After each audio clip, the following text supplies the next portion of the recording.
Good evening, everybody, and welcome to round number 6 of the ASR Supercars Championship for 2023. And for the first time this year, we are in South Australia. We're not at Adelaide Street Circuit. We are, in fact, at the Bend Motorsport Park for the very, very first time in ASR Supercars history. It was a little bit of a false dawn a couple of years ago with a track that sort of didn't quite behave itself with the timing. But that's all behind us now. The development series has been here a week ago. They've had their run. Now it's the turn of the main game drivers, complete with a handful of wildcards and substitutes to boot. And as I welcome Benjamin Roadie Rhodes to the box for the first time tonight, it's the great unknown Roadie. We've never been here before, much the same as Watkins Glen 3 weeks ago. Track records are up for grabs, and we don't know what we're going to get. Good evening. Good evening, and good evening to everyone watching along. And yeah, it's very similar to Watkins Glen, and actually a little bit closer in that people have driven Watkins Glen before in GT3 and in Camaro Cup guys and in other use. There are a few people on the grid that have driven a version of Bend before. We did run one a few years ago that we alluded to earlier. I remember it being used for the TCR series where Brendan Foley's done a concrete cone and rolled TCR, orange cone. But otherwise, yeah, it's not been a track people have seen since the start of what is now ASR. And so it is a very new piece of tarmac they want to touch. And not one that people are enjoying 100% out the gate, but we'll get to that. Yeah, we certainly will get to that. For a lot of you looking at home, you can see on some of the shots already, just from the introductory videos here, that this isn't the standard supercars layout that a lot of people have been familiar with over the last handful of years or so that real-life supercars have been coming here. It is, in fact, the short layout that supercars ran in real life in 2020 during the COVID hit year, well, the first part of the pandemic, rather, which is the one that instead of going left at turn 6, it actually goes a little bit further on and turns very, very sharply to the right.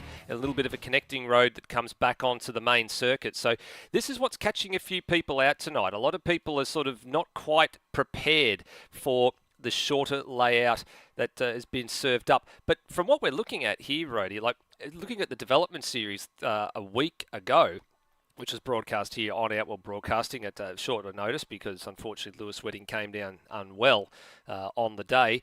But it produced some fantastic racing, some very, very close battles, and we're actually looking at the times at the moment where I think we're probably going to see something fairly similar tonight. There's been a couple of occasions where at one stage, I think it was 8th through to about 16th was covered by 0.3 of a second in practice. And that's blown out a little bit now, but there's still a number of drivers that are extremely close, and I can actually see in practice there were 2 drivers that said exactly the same time. Yeah. And yeah, the pace is quite strong and strong, and also strong in the unity of the pace. There's a better, that's so much better. But yeah, it's a really tight grid. The only concern, and it's probably more a layout specific thing, the Bend itself isn't meant to be a bad track for this. The Bend is one of those few circuits in Australia outside of the Grand Prix circuit that could be Grade 1. And I think the only reason the Bend isn't is because they don't need to be. But they've gotten, I think, up to Grade 2, which they used a couple of years ago when Asia Le Mans series came. And yeah, they're really not far off being Grade 1 themselves. And you can see that just in the shot that we've had as we came into the stream of that nice wide front straight. Not all the track is that wide. It does narrow up to a more conservative 2 wide or 3 wide at some spots.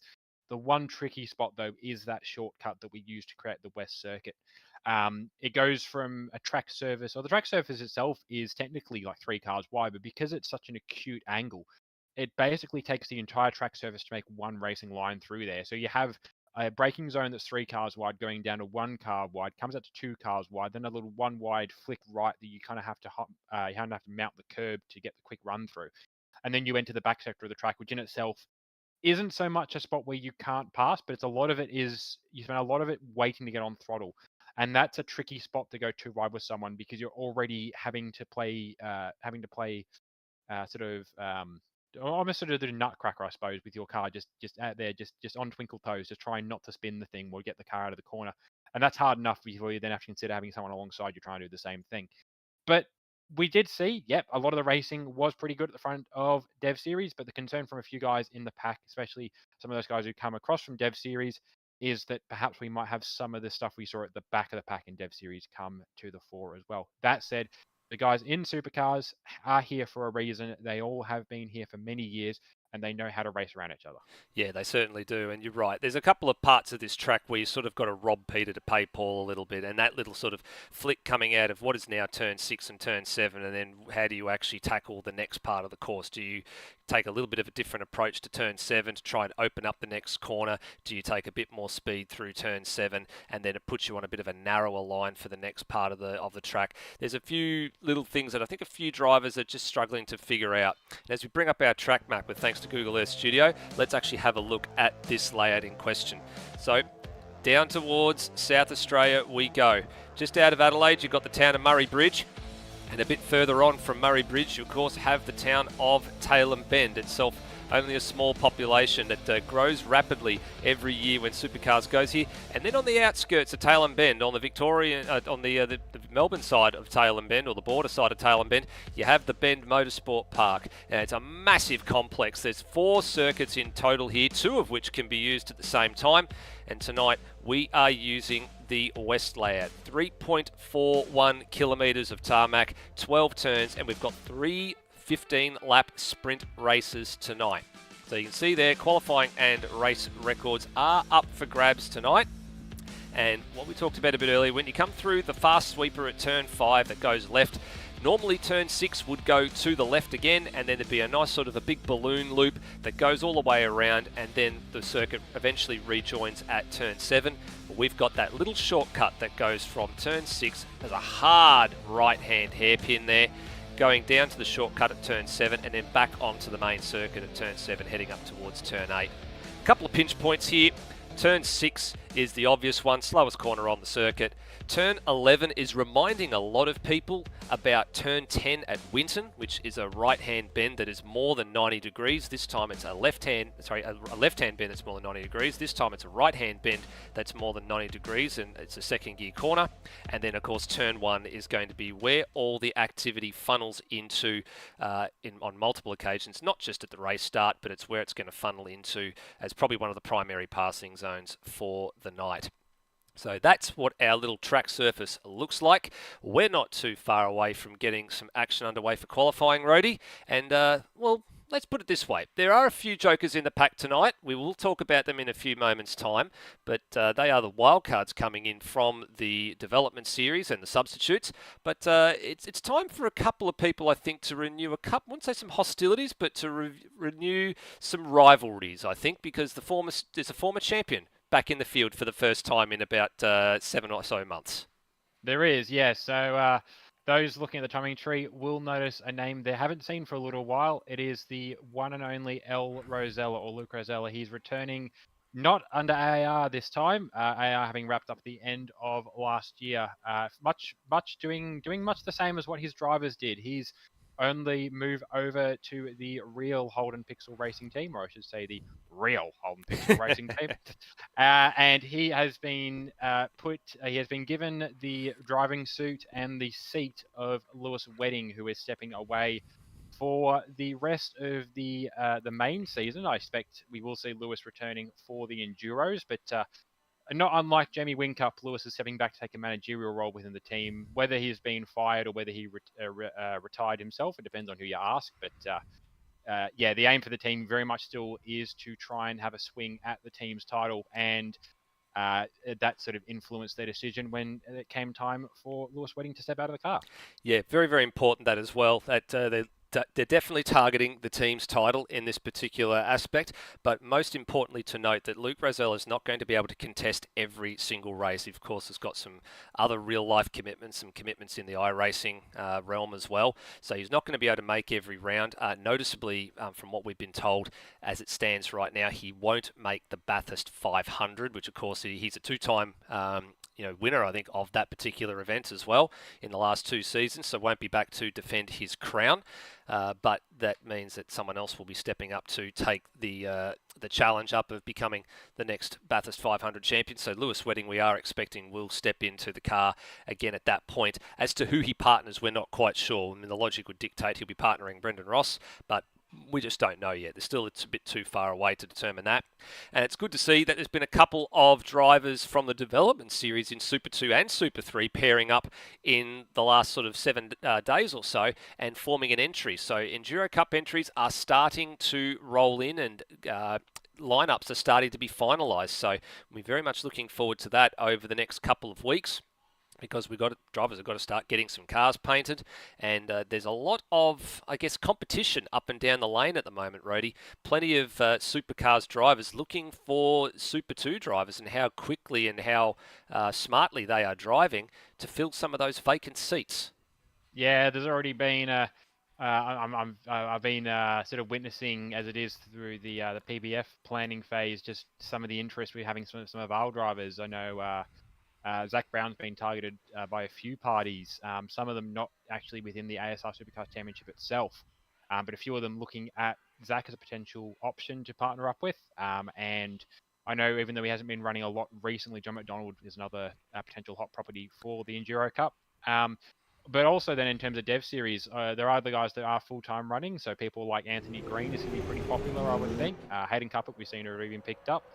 And people like Stuart McNichol, who's only run the one round so far in a wildcard capacity, but he's definitely got the pace to be competitive. But we've seen also in the last week that Jesse Bennett and Angus Brown have teamed up out of Dev Series to run in the Enduro Cup.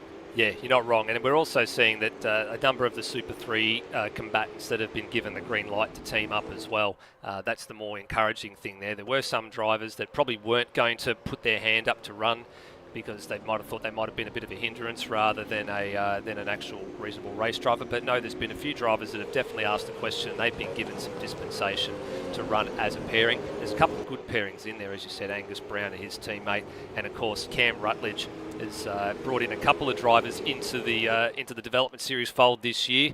Most notably Darryl Callaghan, who picked up a win at Barbagallo when he was in the right place at the right time in the Super 3 car. And one of his friends, Damon McDonald, they've actually decided to pair up, I believe, with the Ford Mustang for the Enduro season. 3 races, of course, or 3 rounds, of course. Sandown, Bathurst and Pukekohe are the 3 Enduros this year. As we get underway in anger here with qualifying on the clock for Cam Rutledge and just about the whole entire Supercars field. The only car not out there on the track at the moment is Ben Hall. Yeah, so everyone getting out, trying to get up some of that slipstream train. It is a similar situation we saw to Watkins Glen, where I already heard a few drivers trying to plan and buy in some bargaining chips to have someone break the air up for them on the run down the straight. It is a quite long straight here. It's not quite the longest on the Supercars calendar, but I think probably the longest on a permanent circuit.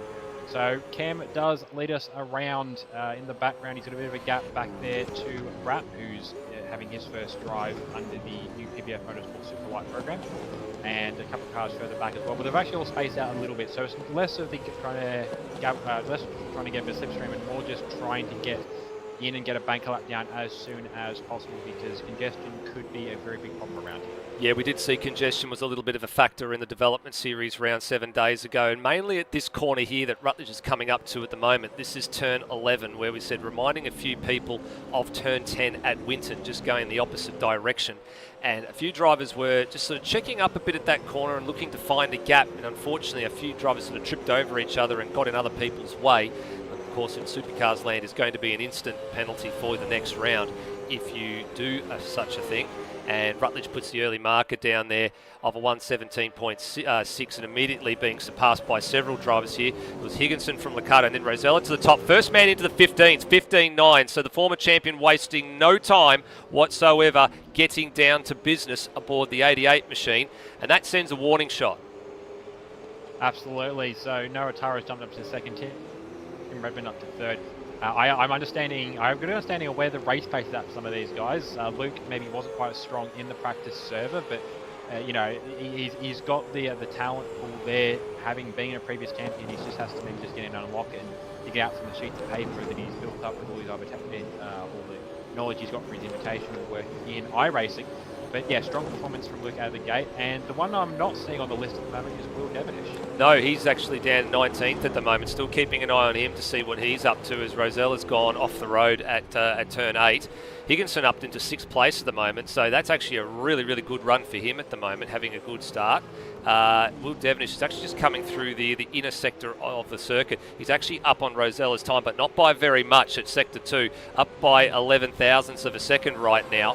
And having a look at his timing tree, he was on a par with Rosella there or thereabouts in Sector 1, but his Sector 2 is where it was, and Rosella going actually a set of purple sector in Sector 1 on his first flying lap.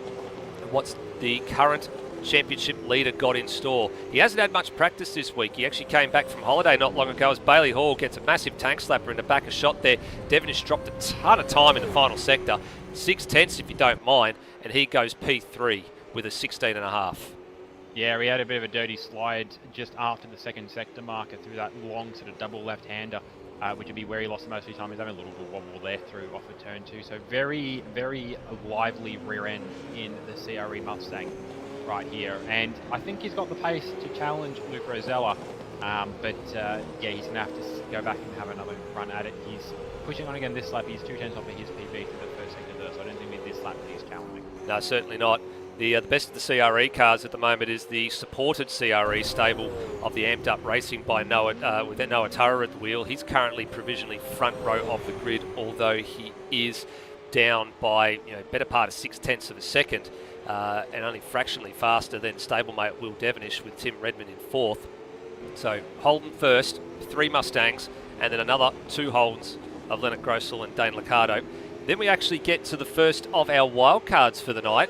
It's green by name and green by nature and green by car, because you'll be able to spot him pretty well. Anthony Green has got the familiar green and red and white of Thomas Randall's Castrol Mustang for his wildcard appearance tonight. So it'd be pretty easy to spot where he is. And P7's actually a pretty handy return. I think qualifying. I think it's probably a justified wildcard appearance right here if this is how good his qualifying is going. Absolutely, he's going to have to pick that up in the racing as well. But yeah, it's very strong pace in the practice, and he's carried that into qualifying.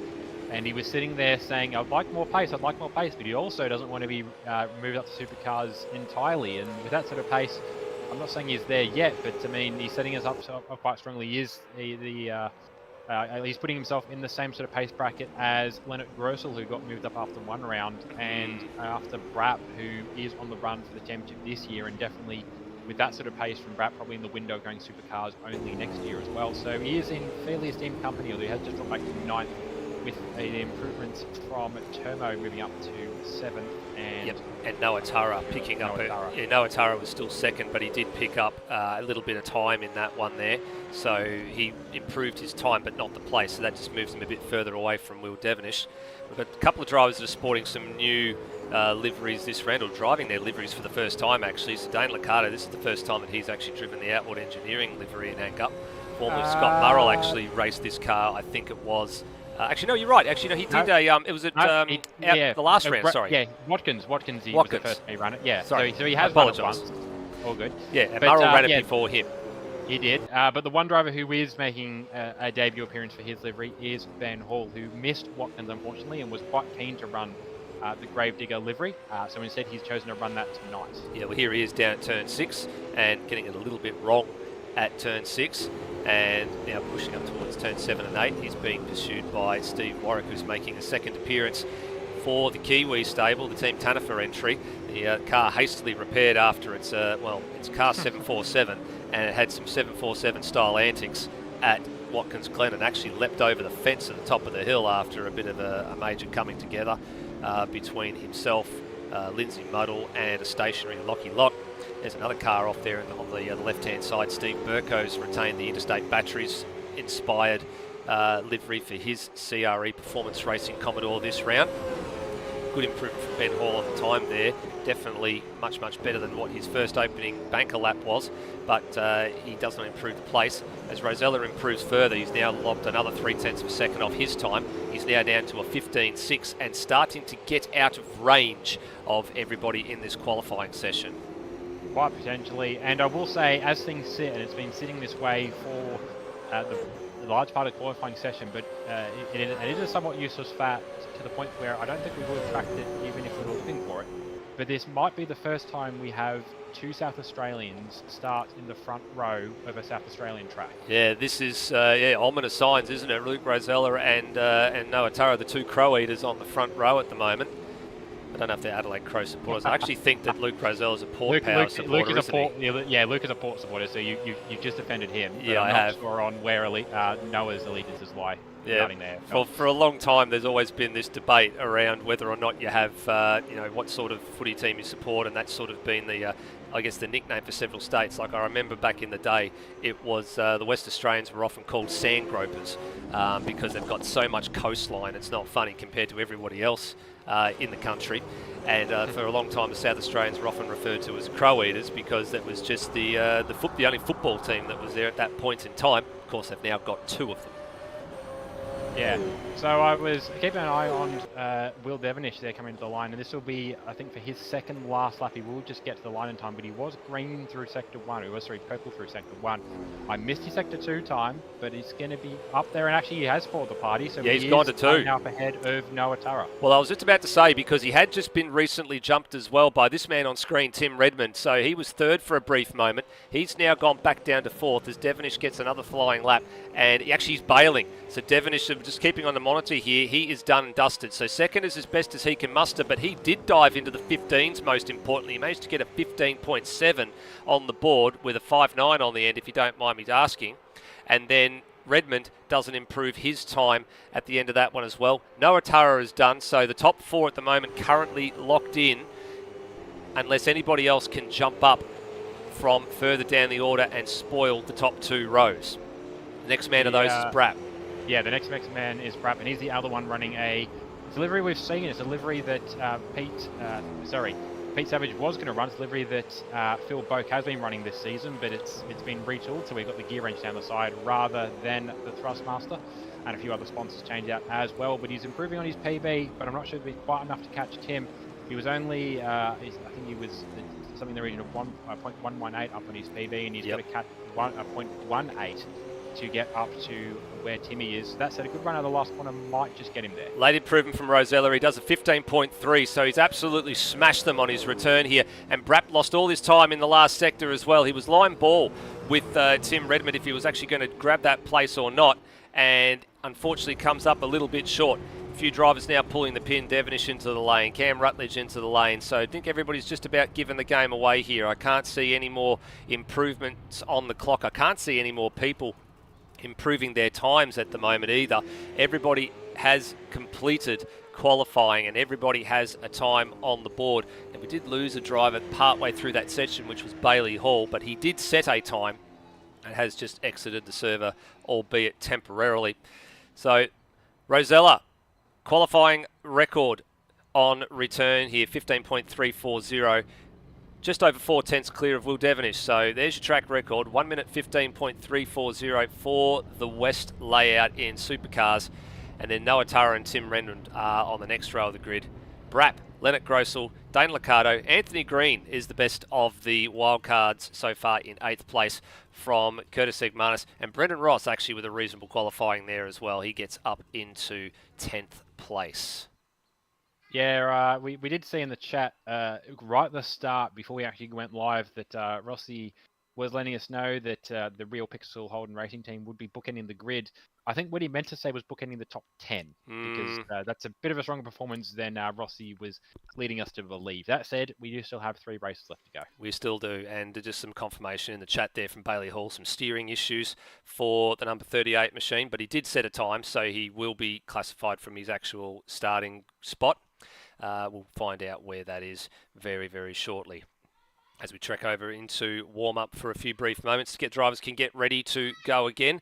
This gives us an opportunity to have a little bit of a look at how the championship has been placed over the course of the last couple of rounds. So 5 rounds completed, still a good chunk of rounds to go, 6 of them in total, including tonight. And up until this point, Will Devonish had a stranglehold on all the pole positions from all the qualifying sessions. There were 7 of them in total because there's been a couple of rounds where there's been multiple qualifying sessions. That run comes to an end tonight. So he is no longer the sole owner of the pole positions. He still is well out in front in terms of race wins and fastest laps. But there, having a look at the point standings there, it is the 2 teammates of CRE Engineering at the top, separated by around about 438 points or 436 points at the moment, with Ted Redmond having jumped ahead of Brendan Ross between rounds, so he moves up to 3rd, but still quite tight throughout that pack there. You can see Grossel and Locke very, very close together there. You've also got Brenton Foley and Lewis Wedding, which of course we know Lewis is going to take a little bit of a tumble roadie down the standings as the rounds tick by, but still plenty to play for. Absolutely. So yeah, Lewis, 6th with the best he picks up. That said, there will be some points going back into his name when we come to the Enduro Cup. So we will have a small resurgence later in the year. But yeah, still competitive in the it's fairly competitive in the points. Yes, there is a strong advantage going Will's way at the moment, but with if nothing else, we're having Luke Rosella back on the grid. We'll probably start to see some wins transitioned away from Will, and by virtue of not being first, I think the biggest gap in points is from first to second. So we, by nature, whoever's third will start to rein in Will a little bit quicker. But yeah, still a strong performance from the 2 Series Mustangs to be on top, and actually Mustang top 3, which is perhaps more of the parity people are looking for in the IRL supercars. But yeah, so very strong top 10. Good to see some of the PBF drivers up there. Foley maybe not quite having some of the pace he'd like, especially tonight actually. He was down in 17th at one point in practice. He's still up in that top 10, as is Leonard Grossel, who missed a couple of rounds, so he'll be sort of pushing up through as things go along. And then, yeah, Lockie Locke, Brap, and Phil Boak, who will drop out of the top 11. He will get passed by, actually, it won't be Kane Gray, because Kane Gray is also not here. Kane Gray is off at a Warriors game. But Coxey and Thrower will probably catch him. Actually, there's a good little pack there, actually, of Phil Boak, Kane Gray, and Daniel Cox, 3 drivers separated by 2 points. Yes, absolutely, and I'm going to apologise to Leonard Grossel now. I've misspelt his name on that graphic there. It's meant to be E-double-L, it's not Seal. So I apologise profusely right now, Leonard. I'll be fixing that up after this race is over. Let's go over and have a look at the team's points, and as you sort of guessed it, by virtue of the fact that Devonish and Termo are 1 and 2 in the championship at the moment, they have a major stranglehold on the team's championship at the moment. You can see there the margin is some 700 points between the CRE Engineering duo and the real Holden Pixel Racing team with Wedding and Brendan Ross, but also now with Luke Rosella aboard. So it's going to be a monumental effort from the team to overhaul the CRE Racing or Engineering duo between now and the end of the season. But they've got their work cut out for them. But if anyone can do it, I think Rosella's going to give it a fairly good shake between now and the end of the season for however many rounds he's here. The top 10 in the team's championship actually did not change in terms of positions from the last round to this round. It's exactly the same as it was last round, just the points and the gaps between the teams were a little bit different.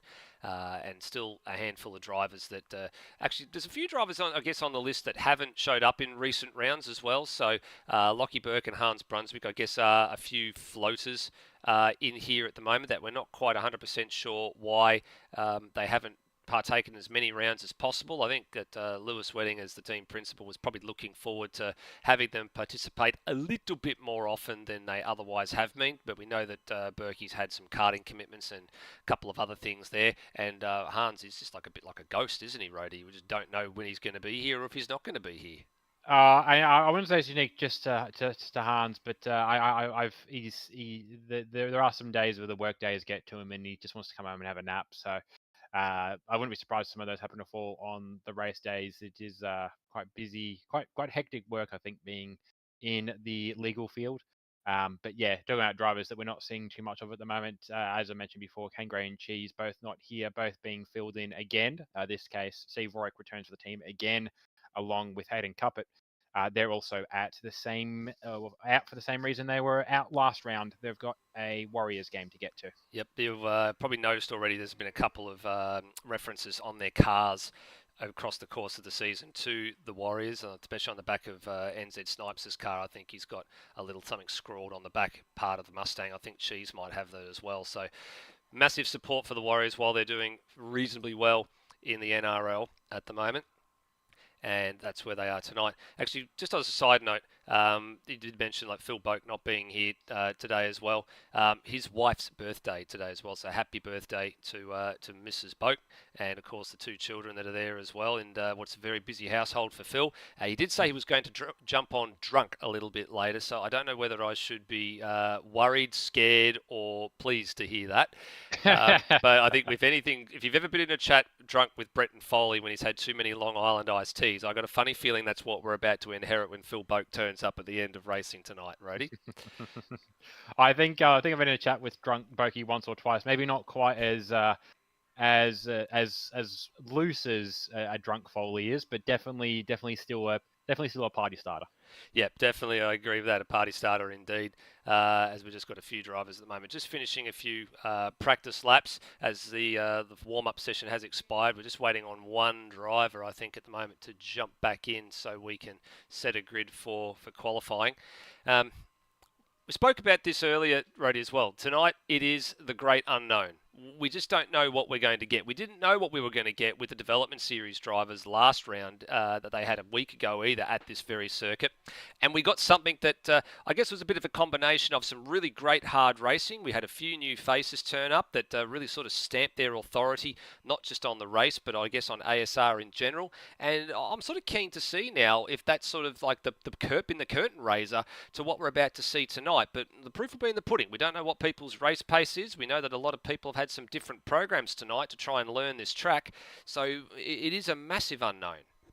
Absolutely. I think the thing that will be interesting is the occurrence or the lack thereof of the safety car, because this race is just long enough on the soft tyre that time management comes into it.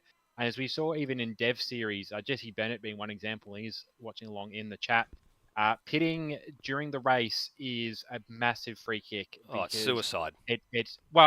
It's suicide to pit, but at the same time you get much better soft tires, and the soft tires knock off their quick edge quite quickly around here. So unless you're in a good position already, and I said this, I was talking with guys in chats before we kicked off tonight, unless you're in a position worth keeping, pit, because we saw this with Jesse in Dev Series that he pitted and made up. I was talking with Darren. It was something in the region of maybe 10 or 12 spots over the final 4 laps. So, yeah, definitely, I think with something we're seeing. If the safety car comes out, I wouldn't be surprised to see a lot of people dive into the pits and then make a push through the field. Yeah, it's about when the safety car appears. It is exactly. You don't want to do it too early because the advantage on your tires is going to be fairly minimal, and you really don't want to risk it too late because you won't have the time to build your speed back up and get back through the pack to where you were as it was. So if a midfield or a mid-race safety car comes, I mean, you almost be suicidal to not pit. Although the problem is if everyone pits, then nobody gets the advantage. So that's right. We'll see how that one plays out. Yeah, you'll see probably, I think, a few divergent strategies there as well. Like if the leader pits, I wouldn't be surprised to see some people roll the dice and not pit and see if they can manage to get away with it, just depending on how long the safety car goes for. But that's going to be some food for thought if indeed it comes to pass, and we don't wish that at the moment. We did have one safety car in that development series race, and it didn't appear till race 3 out of the 3 race night, so it was actually fairly good running up until that point. Unfortunately, it was a bit of a major collision at I think it might have been turn 1 or turn 4 or 5 at one stage. I think it was up at turn 2. There was about 4 or 5 cars involved. Yes, that's right. So that's what was the ultimate cause of that. So race number 1 for the night is about to get underway. It is, of course, race number 13 of the championship season. We're ticking them off as we go along, and we're not quite to the halfway point of the season just yet. We will be chalking that up when we get to Townsville, which is the next round on the calendar in 3 weeks' time. But for the moment, off we go as we head towards turn number 1. So here is the starting grid for race 1 for this evening. Starting from pole is Luke Rosella back in the championship. First race, first pole. Perhaps not a big surprise, but that will also be the first pole on the board for the real Holden Pixel Racing team. Starting alongside him, not unfamiliar to not being off pole, but it's only happened once this season. Will Devonish starting alongside him for CR Engineering. Third is Noah Tara, oh so close to making an all Adelaidean front row, but didn't quite get there in the end, but still a good run for the Amped Up CRE Mustang, with Tim Redmond in fourth is Beyond Racing Hoona Kiwi. Fifth is Brap, the first driver in the PBF Motorsport Superlight program. He's now running the 12 selected rounds for the rest of the year and doing it quite well, with his indirect teammate alongside him of Leonard Gross with PBF Huron Cern Rensport. Seventh is Dane Liccardo of Series Performance Racing. That's a good, strong performance for him in quali, with Anthony Green in the Castrol Racing Wildcard Mustang in eighth. Ninth is Termo, the other Series Engineering Mustang, with Brendan Ross, the other Pixel, the real Holden Pixel Racing Team car, in 10th.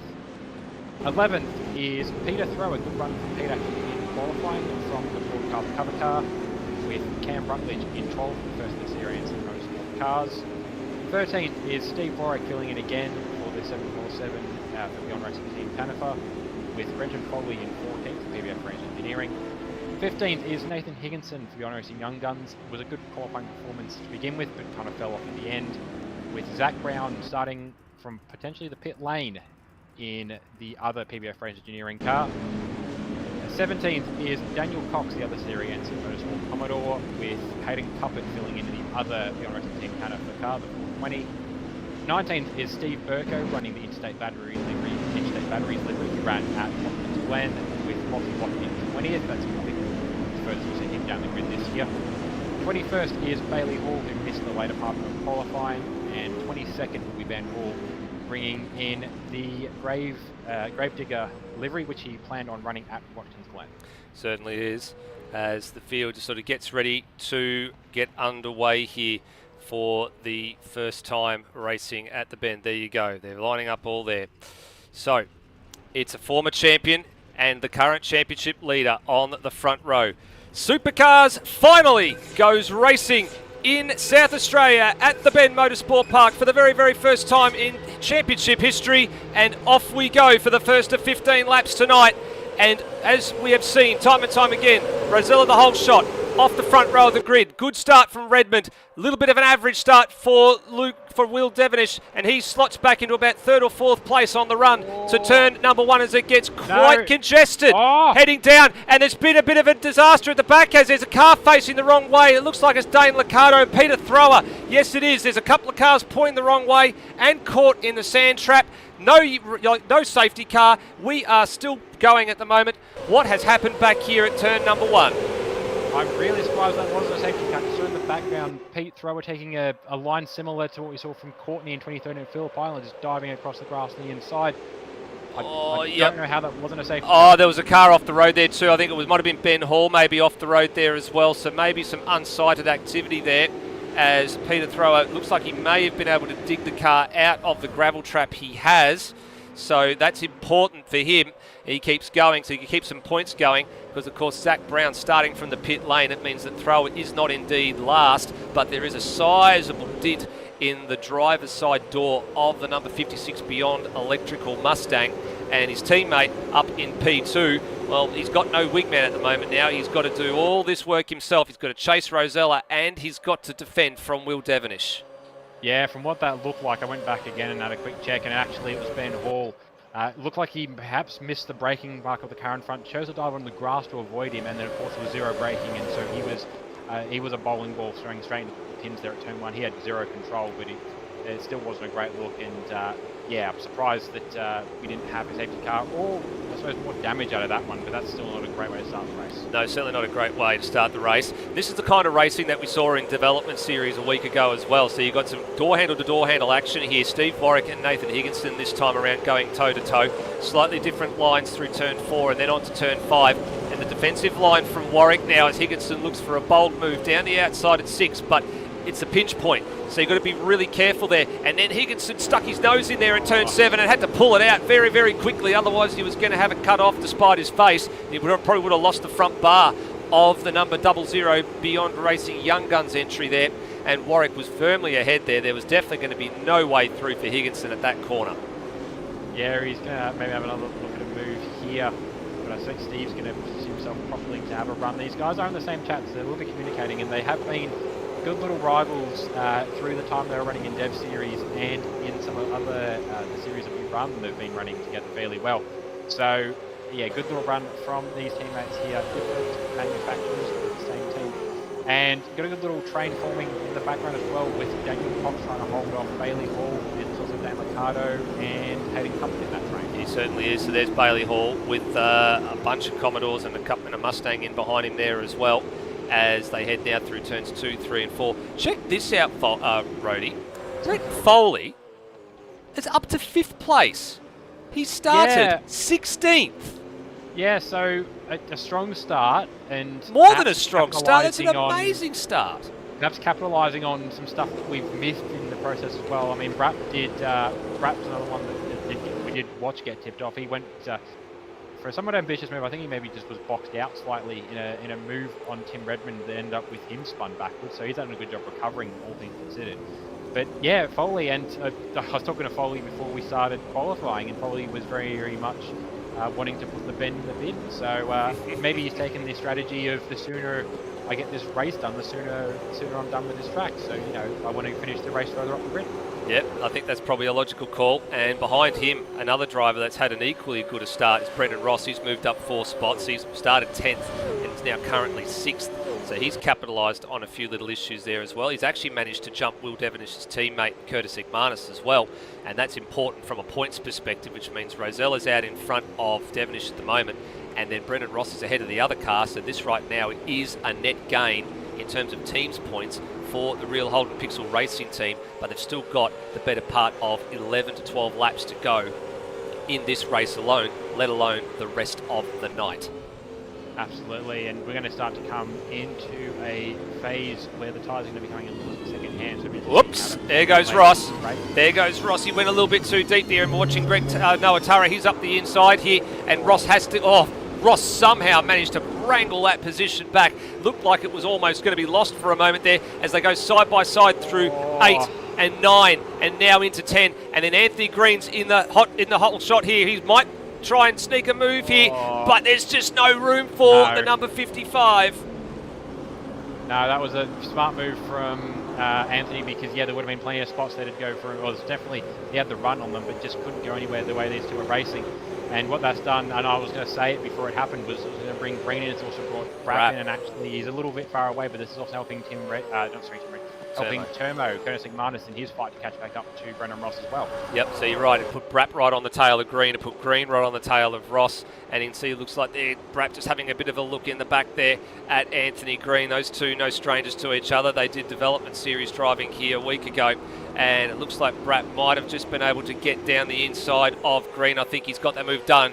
Yes, he has. He's got it done at turn 3, which is important because you get up to turn 4 and 5 here. It's a one-line groove. You can't run through this part of the course side by side. And then you've got the passing spot down here at turn 6, which Brap pulls the defensive move on. Yeah, so he's covered off very nicely there from Green. Green now actually in a double, in a bit of a sandwich, because Termo Curtis Igmanis has now pulled this train as well. He's going to try and make his way through these guys as well. Brap's starting to pull away just slightly though, to help him keep him safe. Yeah, it certainly is at the moment. And there are champagne bottles and there are corks in champagne bottles, and there's a few corks in some champagne bottles going on right now. Bailey Hall's starting to become one of them. He's got his teammate Higginson, and then the recovering Dane Liccardo, and then you've got the first of the... is that the first of the CRE Anson cars in Daniel Cox? Or is that the... no. Cam Rutledge is one step above. He's in the back of that train with Termo, Anthony Green and Brap. Yeah, so there you go. And that was actually quite a long train a little while ago. It was actually being headed by Steve Warwick, so there's been a bit of a shake-up in this Truly train at the moment as they head up in towards turn 1. I love this shot, Ray. Just the shot as the cars come up over the rise heading in towards turn 1. Probably one of the favourite... it's a camera that's not present usually in real life at this track, but I think it might be after they get to look at the footage to see how that one looks, because it is just it's one of those sort of shots that I think just sort of pops out as a very, very cool look of all the cars heading up over the elevation change. And there's not much elevation change at this circuit, it has to be said. No, it's 600 horsepower peekaboo. Pretty much, yeah. Over the top of the crest of the rise, peekaboo. There you go. So yeah, going back to that train, we say that he's corking the champagne bottle, but he's starting to pop the cork from the champagne. It's actually Higginson that's now the cork in this train. Dane Liccardo up behind him, and these two have history as well. They've been battling at different sort of points of the field, but they've been battling in Super 2 for a few years. Dane got moved up to Supercars and also battling in Supercars now as well. Cox trying to buy him this as well. Cox is very much a patient guy, but he's raced a pair of these guys in Dev Series, so he knows how they race. He's very much a little bit of a former Dev Series train forming there for 13. Very much so, and I was a little bit worried for a moment there because Higginson had a little bit of a moment coming around through turn 9, and now he's vulnerable. He hasn't had a good exit off the final corner, and it's very, very crucial you get a good exit, because then you end up like this. You end up 3 wide heading down into turn number 1, and a car coming out of the pits, which was Ben Hall at the time, and he was caught completely by surprise. And then there's a yellow flag now out down here as Bailey Hall exits stage left, and Turmo's facing the wrong direction, so I'm wondering what's going on there in the last few seconds. And then there was a car that just appeared out of nowhere. I think, was that Brap? Brap just appeared out of nowhere, and then Burko's gone pinballing, and we've got a safety car. All right. So there's been a lot to unfold. Have a look at there. Yeah, there's a lot that just unfolded in the last few seconds or so, and I have no idea what on earth happened. There's Brap, so let's go and have a look. What was he doing facing the wrong way? It looks like he's had a moment coming off of, actually I can see it here. Here we go, heading down into turn number 1. So he was side by side with Turmo, so this is going to explain a lot. There's been some side-to-side contact. Turmo's gone around, some contact between them, so that explains why they were around. And then what did Brap do here? He's just trying to gather it up. So with Turmo the wrong way, Ben Hall was coming out of the pits, and he got caught completely by surprise by the 3-car group. And then look at this. That's going to be an unsafe re-entry. I hate to say it. Unfortunately, Brap is going to find himself in a swarm of trouble there. And then Burko went around for good measure. I think maybe he got surprised by what was going on in front of him and tried to take the evasive action. So I think Brap's going to be in the frame there for a little bit of a naughty slap on the wrist when it comes to things. And look at the train. There's a train in pit lane already. So here you go, Rody. Few people psyching it out. It's the half-distance mark. Who's pitting and who's not pitting? I will say credit to Brap just quickly. He did manage to tip off the wall, but yeah, that rejoin, that would have been a heat at the moment. That would have been something you make on a clear mind. But very unfortunate there with Turmo clapping the side of him and pushing him off the track. But yeah, it's busy. There's Steve Warwick and Hayden Cup trying to share the pit room at the Beyond Racing team. Brap's in, obviously, with how far he is down the train.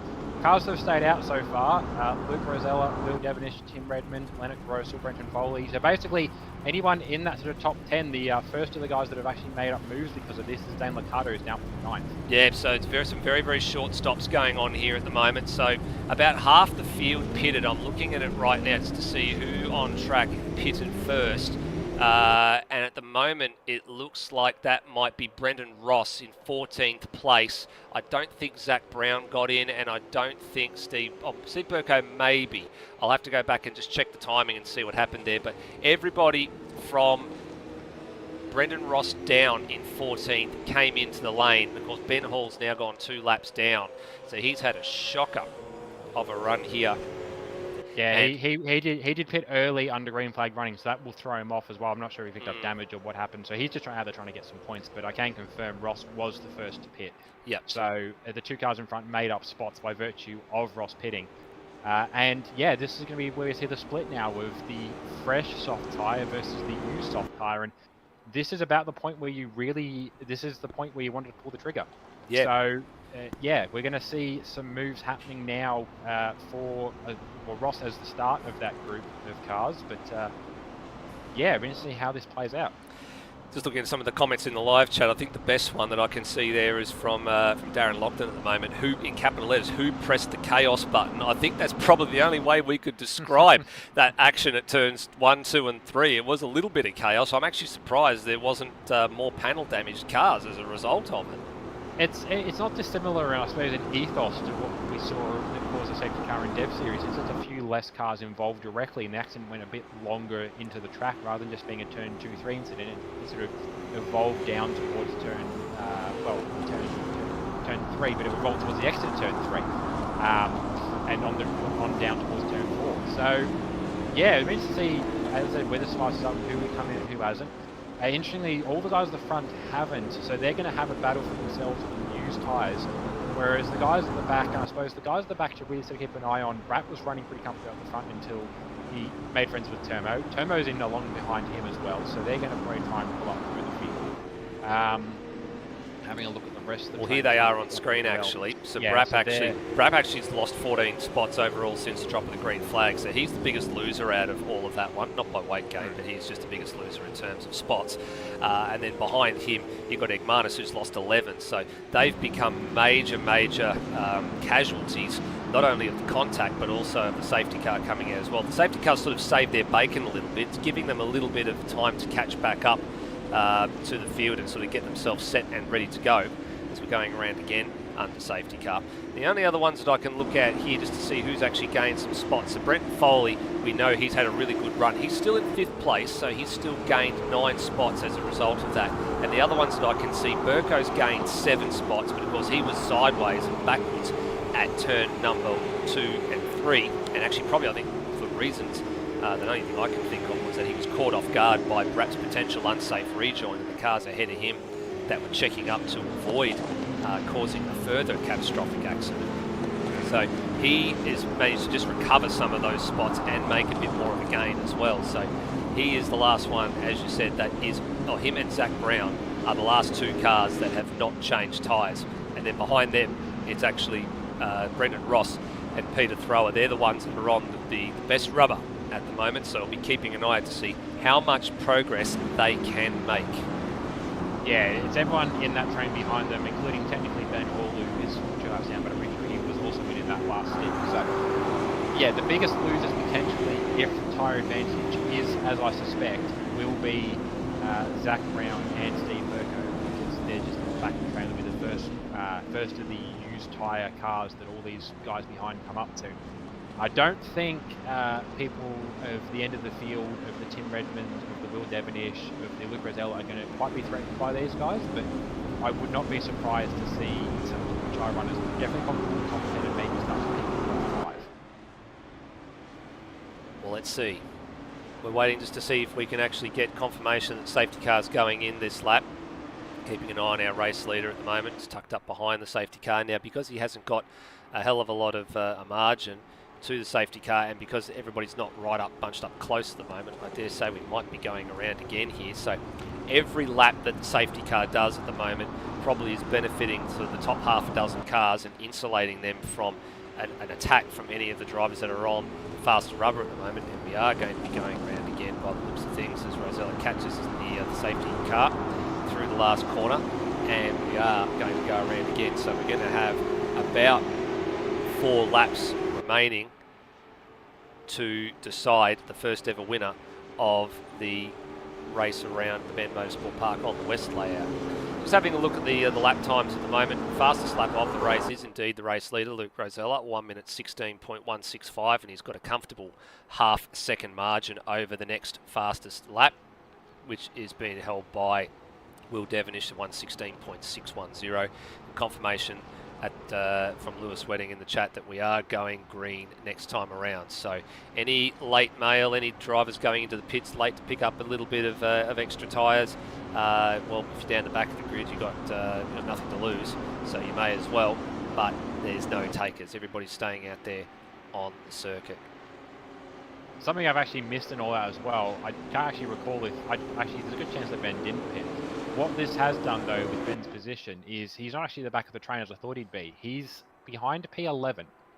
So he's an extra little roadblock put in there for the guys from 14th back who are on the fresh tyres. And very much a bit of a hindrance for Steve Burko and Zach Brown, because he's going to very much have to almost immediately get out of the way. The only reason he would not have to do that is if he did indeed pit, and I'm not 100% sure on that assessment now. But if he did pit, he'd be on fresh tyres and might be able to pull away from Burko and Zach Brown. But he's going to almost immediately be under blue flags, and if he cannot pull away from the cars behind him, he's going to have to serve those blue flags. So that would be an extra little anomaly for the guys from 12th back to deal with as well. Yeah, I think so. And on top of that as well, I'm a bit surprised that the lucky dog wasn't issued for him to at least get a lap back and get him onto the back of the train. But that's a discussion for another point in time. It might have been to do with the fact that he actually came out of the pits at the time time that the accident sort of was occurring, maybe he was caught up in it as well or around in the traffic. We're not quite 100% sure. So he unfortunately is going to stay where he is, but he'll have to get out of the way pretty quickly because he's on worn rubber. So we get ready for effectively a 4-lap club sprint. There's nothing else you can describe it with, as Rosella's going to probably take them right down to the line, which is right underneath the Bend Motorsport Park bridge right there, and he's well off the line. He's actually trying to run the defensive line into turn 1, and he goes, and he's actually jumped them quite smart. He's caught them all napping at the moment, Luke Rosella, and he's going to be on the run to turn 1. He's got healthy margin. Safety car's had a bit of a moment in pit lane. I'm not sure what's going on there. Hopefully we don't need the safety car again, but then comes Devonish, pursued by Redmond, and thankfully Ben Hall looks like he's gotten out of the way. As you'd see, I think Brapp running wide at turn number 1, and he's now in the gravel trap. So has he had some sort of mechanical gremlin? He has gone quite deep, though. I was going to go back and have a quick check as to what's happened there. I'm not sure whether he got assistance or... No, we've got a local yellow flag. Got a local yellow flag for Cam Rutledge. He's gone off the track at turn 3, so I'm not sure if he's been helped there or not, but he definitely has gone for a bit of a wild ride, and he's going to recover. He's going to come back on just ahead of Brapp, so we're not going to go back and have a bit of a look at the replay there and just see what's going on. We want to keep an eye on what's happening down the order. Another yellow flag as well. We got Hayden Cuppert retiring from the race at turn 6. Yeah, so Cam Rutledge is just going past him at the moment to pick up that spot. So issues for Cuppert, issues for Rutledge, and issues for Brapp at the restart here. There's a good chance I'm going to know what Cuppert's is, because he was having issues in practice session. He managed to break, or partially break, one of the plastic slams on his G27 wheel. I wouldn't be surprised if in the process of trying to get back underway at speed that it's broken the rest of the way. I suppose we'll find out if Cuppert returns for race 2. Yeah, we certainly will. Looks like the safety car issue in the pit lane's finally resolved itself, which is good to see. Let's have a bit of a look further down the field. Bailey Hall and Peter Thrower having a bit of a battle here. Brendan Ross has not managed to make the same sort of progress that I thought, or that a few of us thought he was going to make. Hall goes wide, lets Thrower through, comes back on right in front of Egmanis and Warwick, and has to give a little bit of room there as he's trying to recover to the track. So the number 38 machine has been in the wars already tonight. It's been in the wars yet again.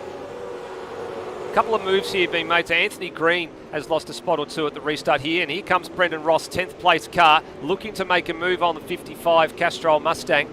So he restarted, where did we do the math, Brody? I think he restarted 13th, and he's only made 3 spots in the first lap and a half at the green flag. So there is a gain.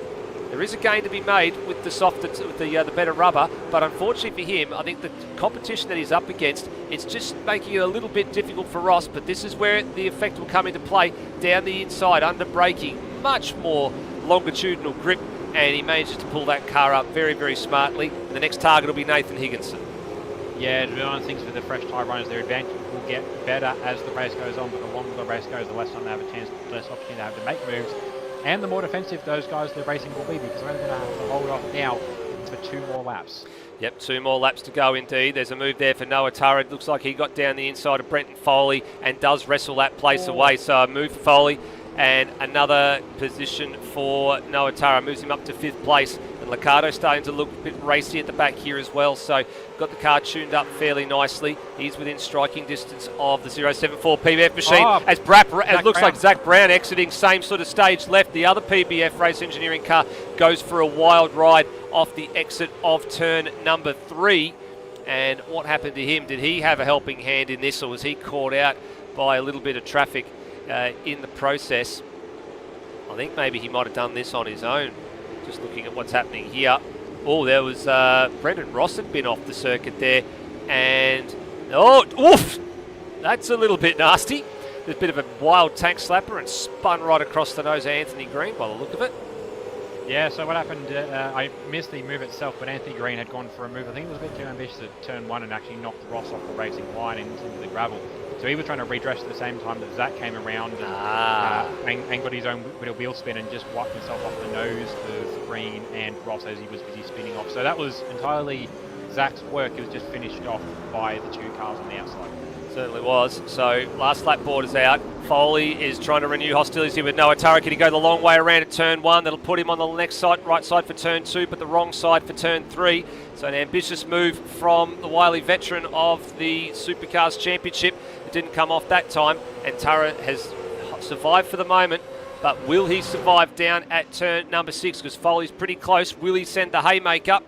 No, he doesn't. He tucks back into line because he knows that if he sends a move and it's a false one, then there's going to be positions lost because Dane Liccardo is right there. Through turn 5, 6, 7, up to 8 and 9. Just a couple of corners to go for our race leader. It's 2 more corners to go. He's survived the restart and looks like he's going to be set to be ASR's first victor at the Bend Motorsport Park. And through the final corner he goes. And it's a very, very nice welcome back to ASR Supercars competition for the 2021 Series champion. Race winner here at the Bend Motorsport Park on his return. Yes, very strong result there for Luke Gazelle. A couple of seconds over Will Damage for second. Tim Redmond back there in third. And Leonard Grossel holding on for fourth place. That's a good result for Grossel, considering that he had not even seen this circuit 2 weeks ago. That is a very good result. So, sort of proving the adaptability of the German there. Noah Tara in the end getting up to fifth ahead of Foley, who still managed to hold on for sixth, which, considering where he started, I think is the best improver on the grid in race number 1. Seventh is Dane Liccardo, who started in seventh, but sort of had to hold on there with the tyre life at the end and was actually batted off the track on the first lap, so a good recovery there for Liccardo. With Higginson up in eighth, a bit of a surprise, 7 spots. That's an outstanding result. That's an outstanding result for Higginson. Well. And Daniel Cox actually good improvements across the grid. Daniel Cox up 8 spots to get to 9th, so I think he's actually equal with Foley there. And Pete Thrower up a single spot to get to the top 10. Yeah, so good results for a couple of people there. As you said, Cox and Higginson. I don't think they were expecting those at the beginning of the night, so that'll put the smiles on a few dials after all of that. But then there's going to be the tales of woe as well. So Brendan Ross was actually making some good progress, and as you said, there was a couple, bit of an ambitious move from Anthony Green that sort of brought that a bit unstuck as Egmanis has finished in 12th. Warwick 13th, where he started. Green 14th, so he'll be ruining that top 10 start, but he's got some good pace, so we'll keep an eye out for him in race number 2. Lockie Lock in 15th, and I guess that for him it sort of flatters the kind of race that he had. He was the beneficiary of a few late off-track moments because he's unfortunately been down the back of the grid for the better part of the racing so far tonight, so he'll start the next race with 15th. Bailey Hall 16th, Burko 17th, and then the rest of the cars have all gone back to the garage. And Zach Brown, Brapp, Cam Rutledge and Ben Hall, and then Hayden Cuppen was the only retirement out of that group of cars that started race number 1, the only retirement out of 22 starters. So bit of an interesting start to proceedings here for the very, very first round in ASR Supercars history at the Bend Motorsport Park. And it's a local boy, it's a South Australian who takes the honours. I'm wondering, Rody, whether or not they've not so much that they drafted him back into the fold to try and go for the team's championship, but I'm wondering if there was a bit of knocking on the door from Luke Rosella to say, it's a new track and I wouldn't mind a track record in my own backyard, please. Yeah, I wouldn't be surprised. So, yeah, very strong result there. 16-1 in the race, who, comfortably the quickest. And not a surprise considering how well he's able to pull away, not only at the race start, but then at the restart. And I think it's going to be a tricky one coming into the race too, because there was an advantage out there for those who pitted. But I don't think the advantage is such that you need to pit, but also the advantage isn't so little that you shouldn't pit. It's going to really come down to if a safety car appears and when it appears. As to how people want to play races 2 and 3, but you can make it on tyres. Although to be fair, we haven't actually seen a full race of green flag running yet to know if the tyres make it. I think as much as the safety car helped the guys that wanted to pit, it also helped the guys that didn't pit because it meant that they could save tyres for 4 laps. I'm just having a bit of a look in the chat because there's been some great correspondence with everybody so far this round, so I really do appreciate everybody that's put some comments into the live chat over the course of not just tonight but also throughout the whole entire season. It's been really, really great to see everyone's participation. Bit of a comment in here about whether or not Rosella may have gone slightly too late from the safety car, because the start-finish line does come up rather quickly. It comes up at the first gantry, so that's where that OTR Super Sprint gantry, as you can see in the background there, which is pretty much next to the pit lane entry point where you slow down, whereas the start line for where the grid starts is actually quite about halfway along that pit straight or that pit wall opposite the pit complex. So it's not exactly, a lot of drivers I think have probably not quite cottoned on to the fact where the actual restart line is. So I'm not sure if that's going to be reviewed or not. It, I did, will it looked say, strange on the broadcast, Reddy, but I mean, at the same time, I actually thought maybe it was just that Rosella caught them all napping. He took them down to the last possible second and they weren't prepared for it. That's how I read it. yeah, I will say we did have this discussion as drivers in the Dev Series race last week. I'm not sure whether the restart line was the start line or the finish line. It's one of those similar situations you have with places like Bathurst that have different start and finish lines, and technically, I suppose Sandown for the supercars layout. Sandown's not quite so obvious because the gap is pretty big. Well, it's not quite so unobvious, sorry, because the gap's pretty big between the two lines. But here, it's not really that far apart. And I wouldn't be surprised if perhaps there was confusion as to which line to go out. And as I said, we had that in Dev Series, and I wouldn't be surprised if that's the same for Luke. But that said, from what I saw, it looked like he went about the point where I thought he would go, if not a little bit earlier. So I don't recall which line he went out in my head, but for me, that looked about right. Yeah, that's what I said. I just feel like he maybe caught a few people napping. That's the sort of read that I had on it. I mean, if people think that maybe there was a bit of fun and games going on there, they're more than welcome to actually pop that in for the stewards' reviews. So that will be rather interesting to see if anything comes out of that. But we'll wait and see. So for the moment, we've got warm-up just for the short turnaround time between races that's available for the drivers at the moment. And just waiting to see if Zach Brown and Brap, they're the two that we're waiting on at the moment, just to jump back in. But looking through the field there, so it looks like Higginson's rather happy with himself, popped himself in the live chat, his first top 10. Actually, his first top 10 in Supercars, I think. I don't think it's just his first top 10 for the season. I think that's his first top 10 since he moved up to Supercars competition, like not just full-time either. Even when he was doing double duty last year, I never recall him having a top 10 finish. Yeah, I think the only time that Higo's been up there is maybe it hasn't been a finish as such, but the Enduro Cup is probably the only time we've seen Mm. Higo performing that well. And yeah, it wasn't quite, it wasn't quite a Phillip Island qualifying level of performance from Higo. It wasn't like a raw pace thing. It was just he put himself in a good spot, kept himself out of trouble, and had enough pace where it mattered. So, You know what, uh, Rody? I put it down to the fact that of one thing. hmm, He had good qualifying pace, right? So he was on target to qualify well. And usually when he when he qualifies well, as we've seen in his development series exploits last year, he usually drives pretty well. But when he qualifies poorly, it tends to go out the window. But for some reason tonight, I just put it down to the mindset. I think maybe he realised he had the pace, but the field was so tightly packed that any improvement was going to be minor. So he's focused his energies on just doing the right thing and doing the best job that he possibly could, and it paid off. He managed to avoid other people's incidents. He managed to keep his driving clean. We never saw him off the road at all, and it paid dividends. So good on him. yeah, no, so yeah, really, really strong run for him there. I was just been fielding some messages myself, and Brap has confirmed he won't be coming back for races 2 and 3. He did have a couple of times there where cars weren't appearing for him, so perhaps a bit of game lag or some stuttering as a result of maybe just the size of the track. But he does also feel very, very remorseful for the rejoin in race 1, and he's chosen to call it a night there. Yeah, and if I'm being perfectly honest with you, that's good sportsmanship as well, isn't it? Realising that you've done something wrong, realising the remorse for it, and then just saying, you know what, if that's as worse as it's going to get for me tonight, then I don't think it can get much better, and to just actually, just call it a night and not want to cause too much more havoc.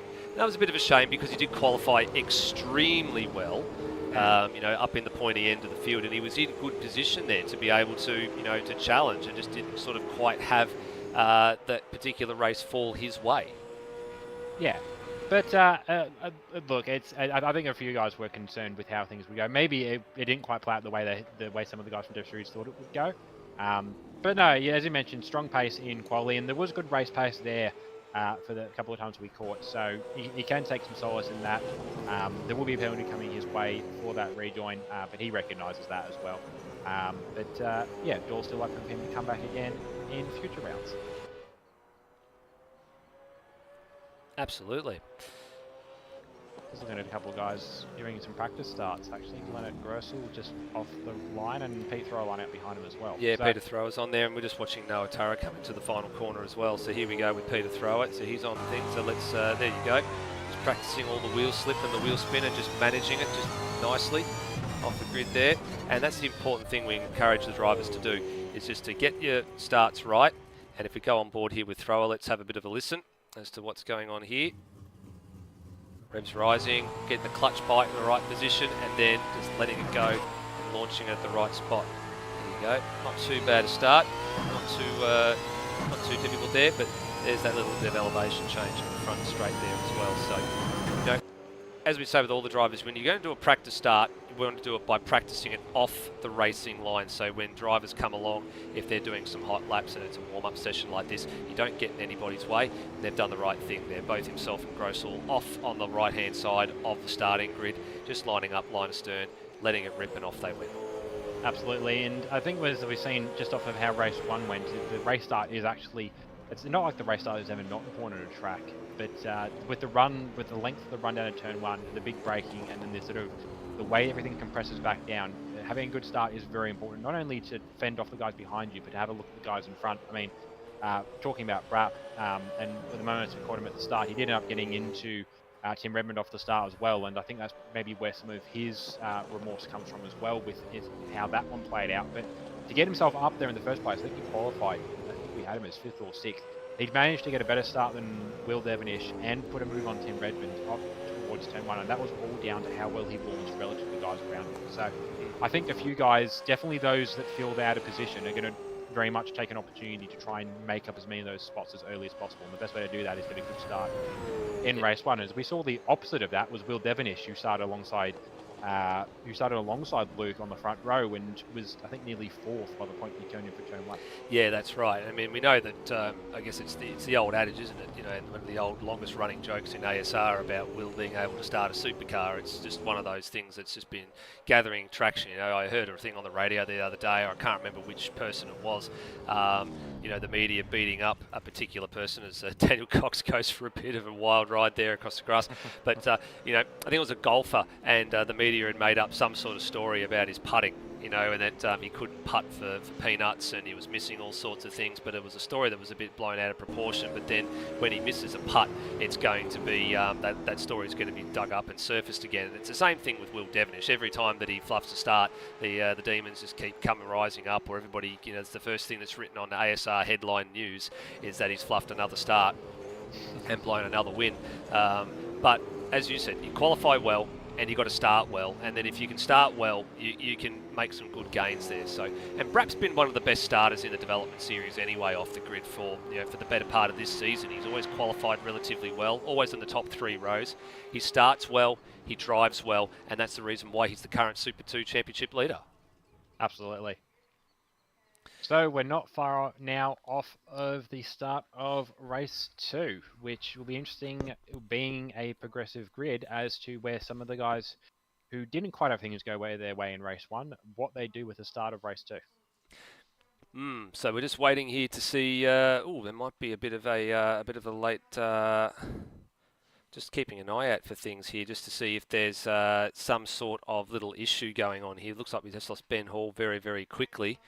At the end of that practice session there, so I'm not sure if that's a game crash or something going on there, but we're just going to wait and see if we can get him back into the next few minutes. Apart from that, Rhodey, I guess the ones that we're looking out for in this next sort of few minutes or so, or the next race, is going to be the progress of Brendan Ross and Anthony Green, how they can go. I mean, Ross is actually starting in a more reasonable position, not too far from where he actually started race number 1, but Green started, I think, about 6th or 7th, and he's going to be starting sort of about 16th or 17th.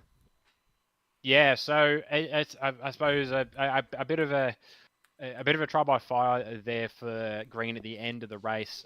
Very much sort of, I suppose, sort of getting hustled a little bit by the guys on the fresher tyres, or trying to manage a car that very much was feeling secondhand on its tyres, sort of put him in a position he didn't quite want to be in.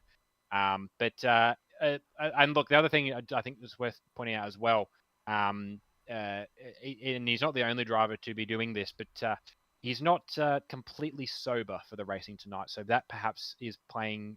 Like there is some times that can have a positive impact. It can definitely build a bit of confidence in a driver, but we have seen, from other drivers previously, incidents that have been caused that wouldn't have been so bad if the driver was perhaps a little more sober, and maybe that perhaps plays into the way the car was tracking towards the end with the used tires, but. Look, he will have learnt that perhaps maybe the way he drives his car, he's actually going to be better off to pit if the opportunity arises come race 2 or race 3. Yeah, I think so too. It looks like we've got Ben Hall back in, so we're just waiting a few minutes for everybody to get themselves sorted, and then we're getting ready for race number 2 of the evening, so race 14 of the championship. I'm actually just going to go in and have a little bit of a quick look at the data and then just see actually how many races we actually have got in the season. I just couldn't remember off the top of my head at the beginning of the night how many races we had total. We've got 30. So 30 races overall for the season.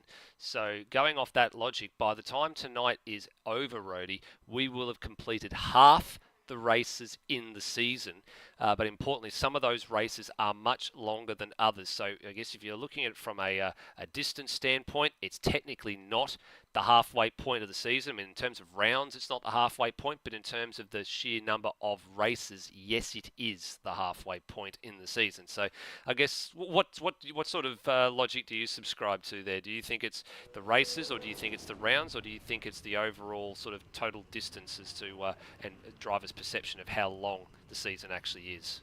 I think a lot of it will be driver perception. I think it's the first time in memory where we've said on the broadcast halfway through the season, and I've thought, yeah, that's about right, because it's just sort of been like it's a feeling.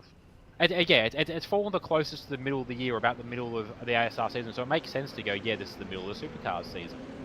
But so we're going to be halfway through as of the end of the night, and for race 2, as with race 1, Luke Rosella starts us from pole position for the real Holden Pixel Racing team. Alongside him, as it was in race 1, is Will Devonish for Sierra Engineering, and in third, I'm pretty sure, as was for race... No, it was Noah Taro who was third for race 1. So third for race 2 is Tim Redmond for Beyond Racing. He had a good, strong run in race number 1, just not quite keeping up with the front 2. Fourth is Leonard Grossel, strong run for the man who didn't know what this track was 2 weeks ago in race number 1, and he lines up from 4th, with Noah Tara in 5th. Decent run for the local, but maybe not quite what he wanted. Lose a couple of spots there across the race. Brenton Foley up in 6th, which I think is one of the highest spots we've seen him at the race start this season. With Dan Liccardo up in 7th. Definitely not the highest we've seen him, but the highest we've seen him in a little while. 8th is Nathan Higginson, also the highest I think we've seen him all year, with Daniel Cox in 9th. Pete Thrower starting from 10th, which is a good run there for Pete, with Brendan Ross in 11th. He'll be trying to fight him back into the top 10, but crucially, his battle is with Koda Segmanis, who starts alongside him in 12th. 13th is going to be Steve Warwick, one of this Beyond Racing villains, one of the villains with the Kiwi racing teams. With Anthony Green in 14th, he'll be trying to make a few moves up the grid to match what his pace was at the start of race 1. 15th is Lockie Lock, bit of an improvement on qualifying, but still not where we're used to seeing the 5-hour amped up Energy 237. Bailey Hall in 16th, bit of an improvement for him as well. 17th is Steve Burko, fairly quiet night so far for Burko, getting tangled up a little bit, but otherwise fairly quiet. 18th is Zach Brown, the other of PBF Friends Engineering Commodores. 19th is Cam Rutledge, the other of Sierra Motorsport Commodores. And 20th is Ben Hall, finishing 2 laps down that last race, so he can definitely move up from there. And 21st is Hayden Cuthbert, who we confirmed was not a break in the steering, it was an engine failure after having a high speed off, so he will be good to race the rest of the night so far. Excellent. Good to hear how that's going for him as we cycle back to the front of the grid and we get ready to go for race number 2 of the night, race number 14 of the championship, and race 2 of the Southern Triple Header from the Bend Motorsport Park. We've got 5 lights and off we go, and a jump start for Ben Hall, so he was down the back of the pack, so it's not going to affect anything too much, but the best start of the lot went to not only to Tim Tim Redmond, and he's going to draw alongside Luke Rosella. He had a great reaction time, so too did Leonard Grossel, and Foley down the inside makes it 4 wide, all temporarily into the braking zone at turn number 1, and out the other side comes Luke Rosella, just fractionally ahead of Tim Redmond, who had a fantastic launch and is trying to apply the blowtorch fairly early to the Real Pixel Holden Racing Team number 88, but Rosella gets good traction out of turn number 3 and drives away with a couple of car lengths over Tim Redmond, who's now got Foley for company with another great launch for Brent Foley. Yeah, very solid start for Foley as well, but a bit of a concertina effect. The Turmo's on his roof. Turmo on his roof. He is over and then has to roll back over and get going again. There was a concertina effect at turn number 6. There is no safety car. There was very much a mass gathering of cars as it all funneled into a pinch point. And there was a few drivers that were off the road there too. I see Dane Liccardo and Steve Warwick had both done a little bit of a tour of the grass. And I think Turmo was the innocent party in this. Oh, he got nudged from behind by Hall. He was sort of pinched in there by Locke and then just sort of got into a bit of an awkward position there. And I don't know if there's much that Turmo did wrong there trying to avoid all the other cars that were in front. And on top of that, Lewis Wedding, and the thing is absolutely right, if you end up in a rolling situation, you do have to come in and do a pit stop to repair the damage. So he's actually continued on. So we'll have to keep an eye out for that one and see if he pops into the lane at some point or another in time. But up front, Redmond and Rosella are getting away. Noah Turra has now slipped past Brent Foley for a podium position here. Yeah, but Foley's still running well up there. I just saw Leonard Grossel have a very mean snap mid-corner there. Not a corner you want to do that in. Will Devonish still in 6th position is the important bit of this as well. Yeah, that's the interesting element in this equation. He's tucked up behind Grossel at the moment. And here he is actually right now on screen on cue, tucked up behind the 666 PBF backed entry and heading up now through turn 9. And this is probably one of the favoured passing zones down here in turn 10, but he's nowhere near close enough to make a move down here. I don't know whether it's an alternative strategy playing mind here or what, I don't know, because he should absolutely be trying to get up and maybe not to interfere or play into what Rosella's up to, but all means Tim Redmond, Noah Turra, Brenton Foley. Yeah, I don't know whether perhaps if he's, we talked about maybe some tyre saving playing into mind. Maybe, try to save some tyre here to allow for a push later, but he's almost going to have to rely on it going green the whole way in this race. That said, he has just slipped through on Leonard Grossel, but Leonard Grossel won't really let him just yet. No, he got the move done at turn 1, moved across for the block pass, but then when he opened the door for turn 3, which you normally have to do to try and take the preferred line through turn 3, Grossel slipped back down the inside and made a bit of a fist of it, and now Devonish has got to play defensive heading down to turn number 6, and if he gets it pulled up nicely, he'll arrest the speed and the momentum of the 666 machine, which he's done just that, and then that sort of heads off any real attempt at Grossel having another shot at getting back up to 5th place. So that should be that for the moment, barring a mistake from the driver of the number 15 CRE Mustang. Yeah, it'll be interesting to see if he is trying to conserve tyre though, because that's going to potentially still open up a spot for Grossel. So yeah, it'll be interesting to see how Will moves on in the next lap or two. If he gets to Foley, he should have the pace to pass Foley fairly easily. Yeah, he should at the moment. So there's a little bit of a queue that's starting to form behind Dane Liccardo with Thrower tucked up in behind him in position 8. So that's a good start for Peter Thrower. Ethan Higginson's lost 1 spot at the start here, but still inside the top 10 in 9th. And then Brendan Ross has gained a spot. He is in 10th place at the moment. Of course, doesn't have to worry about Igmanis for the moment. Oh, and in the background, a shot. There goes Hayden Cuppett and into the pit lane, the opposite side of the pit lane fence. So he's lit it up off the final corner, looped the 420 Mustang, and has given the wall a good bit of damage for his trouble. And Higginson on cue goes around at turn 3. So he's now spun himself out of 9th place and then gets himself back going onto the circuit, back onto the grass, back onto the circuit, back, well, not toward the grass, and a wobble moment. And unfortunately for him, the highs of race number 1 to the crashing lows of race number 2. Yeah, he's still going to have a bit of a run here, and definitely in the window that if second car pops up in the next couple of laps, that I wouldn't be surprised if he's going to be in the pit lane for some fresh tyres, because he will have definitely taking the edge off from doing that. Yeah, well, that's a freebie for Brendan Ross. So Brendan Ross now moves up to what is 9th place from 10th. That gives 10th place to Daniel Cox, who in turn has moved down a spot from where he started. And there's Green in 11th, so he's gained a couple of spots at the start here. He's actually done a fairly handy job there, actually starting sort of in the mid-teens. And he's now moved up to, what was that, position number 11 on the road, with Steve Warwick moving up to 12th. So good early starts for a couple of the Mustang drivers. Good result for Lockie Lock as well. He's moved up a couple of spots from his 15th place starting spot up into 13th. So a few drivers benefiting from everything that's gone on in the last couple of minutes. And then you've got Higginson now here down to 16th, and he's got Burko for company, who's having a look at turn number 1. And then you've got Bailey Hall having a look at Burko and also trying to defend from McManus. And then, throw around. Yeah, you're right. He's actually gone around at turn number 3. So everybody's, a couple of drivers now struggling here at turn number 3. So there is thrower. And don't know what he's done, whether he's done the exact same thing that Higginson did. Problem is, Rhodey, turn 3 is a traction zone.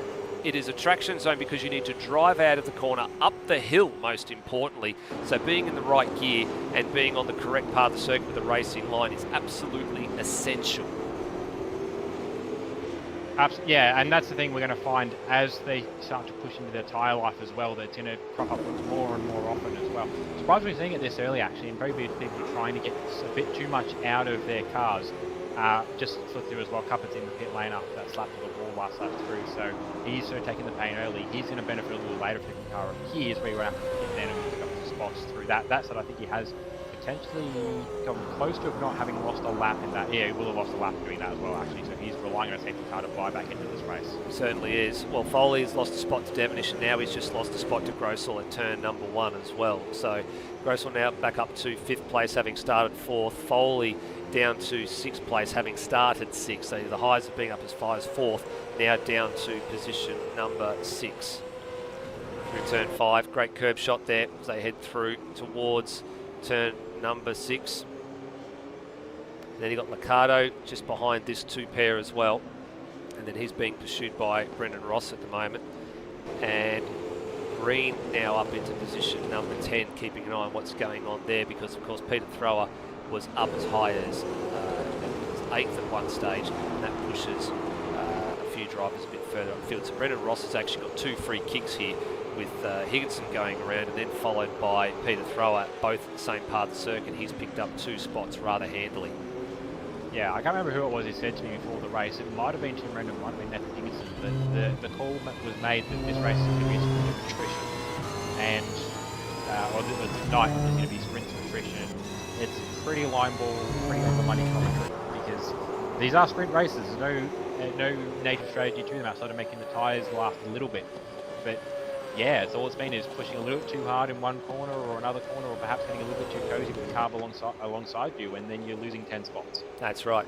This is a bit of a different race, I think, as well at the moment, Rhodey. There's not the same sorts of battling that we saw in race number 1. It's actually sort of settled down quite substantially at the moment. So the top sort of half a dozen spots have kicked away. The most important one we're watching at the moment is just the Green and Cox fight for 9th and 10th.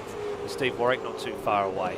And behind them, the other car in the CRE Anson Motorsport stable in Cam Rutledge is fending off from the 237 of Lockie Lock, who's looking down the inside here at turn 6. And that's a very, very nice job. Pulls it up. Cam looks for the switchback, the over and under. Had his bumper there, very, very similarly to what Steve Warwick and Nathan Higginson had in race number 1. And then this is what we were calling the Rob Peter to pay Paul corner. So you come out of turn 7, and then you've got to decide, do you take a shallow run through 7 and then try and sweep late for turn 8, or do you sort of just take the natural flow out towards the edge of turn 8 and then narrow up your approach for it, and then compromise yourself on corner exit with the speed? But 2 differing lines there. You can see Locke's actually cleared out, and now Zach Brown's cotton dog to the back of Cam Rutledge. So again, I look at some of the drivers that have had a really good race 1, and they seem to be struggling a little bit in this second race. There's a few drivers that have made a few smart improvements, I think, and Lockie Lock's one of them, and it looks like, I think in a few occasions here as well, Noah Tara's probably in that ballpark as well. Yeah, the only fundamental change that's happened track-wise in terms of, unless people playing the setups, is just that there's a little less rubber down, so I'm not sure whether that plays into it for some people, but Yeah, definitely a bit more of a relaxed race too so far. We've still got some little scores going on, as we mentioned. You know, Cam Rutledge and Lockie Lock are actually battling there for a few laps. Maybe they were about as high as they thought they could get on pace and thought, you know, we'll make things exciting. We're in the chat together, so we're not likely to send each other off the track. We'll just, you know, do a little bit of practice passing, I suppose, and just make a race of the race. But that said, they've now had Zach Brown buy into it, and Zach Brown sitting in the PBF team chat. She might be over with the Pixel guys, I'm not entirely sure. But the point being, he's not sitting with the CRE guys, so they can't coordinate that, you know, a safe pass maneuver happens. So it might be a little bit more defensive now from Cam Rutledge than we might have seen in his passing and racing with Lockie Lock. Yeah, I think so.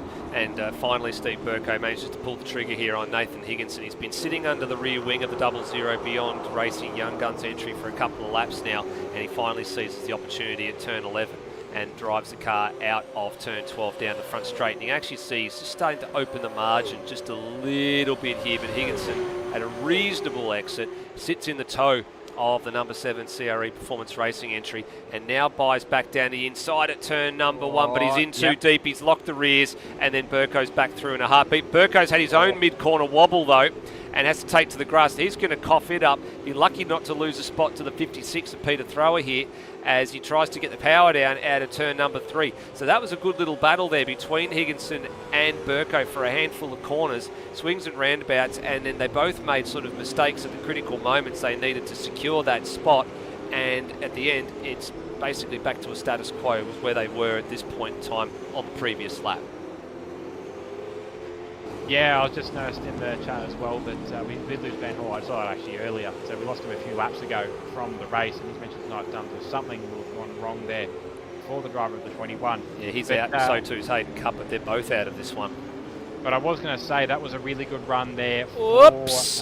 Before we go too far, yep. I've just seen Turmo exit stage left at turn 11, and he went into that gravel trap in a hurry, and he's now managed to just extricate himself from that mess. So this is not the round for Igmanis aboard the CRE Mustang. What on earth happened to him? Because he sent that 51 machine off into turn 11 at a vast rate of knots. Did he just miss the braking zone, or what happened? Look how fast he just completely locked it. He was never ever going to make the fence, but that car just did not stop.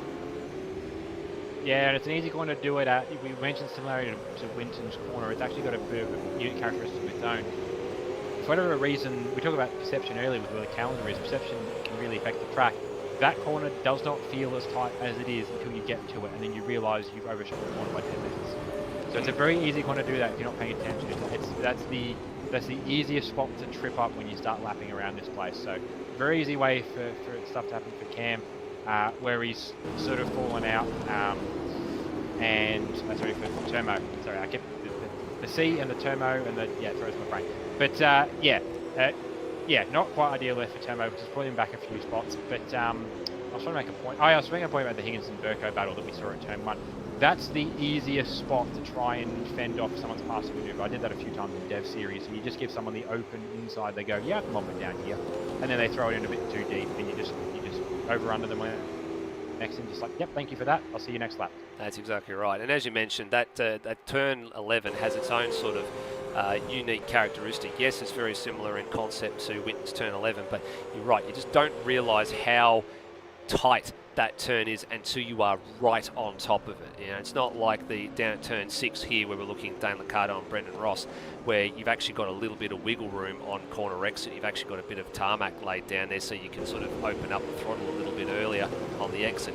You don't have that luxury going into turn number 11. So if we go on board with Liccardo and the CRE Performance Racing Commodore at the moment, just listen to where he brakes. He's going to brake somewhere just before the 100 board, right there, and then you get on top of the turn, and you're right, you've got to be patient, and then you've got to sort of pick the throttle up. So you've got no margin for error either, because you've got grass all around you, you've got no sort of tarmac. You have got a little bit of the green AstroTurf on the back side of the curb, so you can pick the throttle up and sort of run the car a little bit wide to try and, you know, maximise your pace on the very short chute between the last two corners. But it's a patient corner. You've got to get around the corner, the car's got to have good rotation, and then you've got to pick the throttle up at precisely the right moment.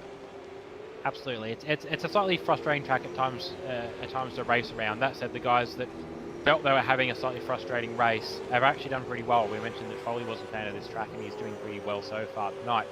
But yeah, what it is a track that's maybe not the best for racing, but it's definitely a good track to really sort of flex the muscle that is driver ability and driver talent. There's been a few changes in the top part of the order as well. So besides Luke Rosella out in front doing as he pleases, he's opened that margin up to about 5.5 seconds at the moment.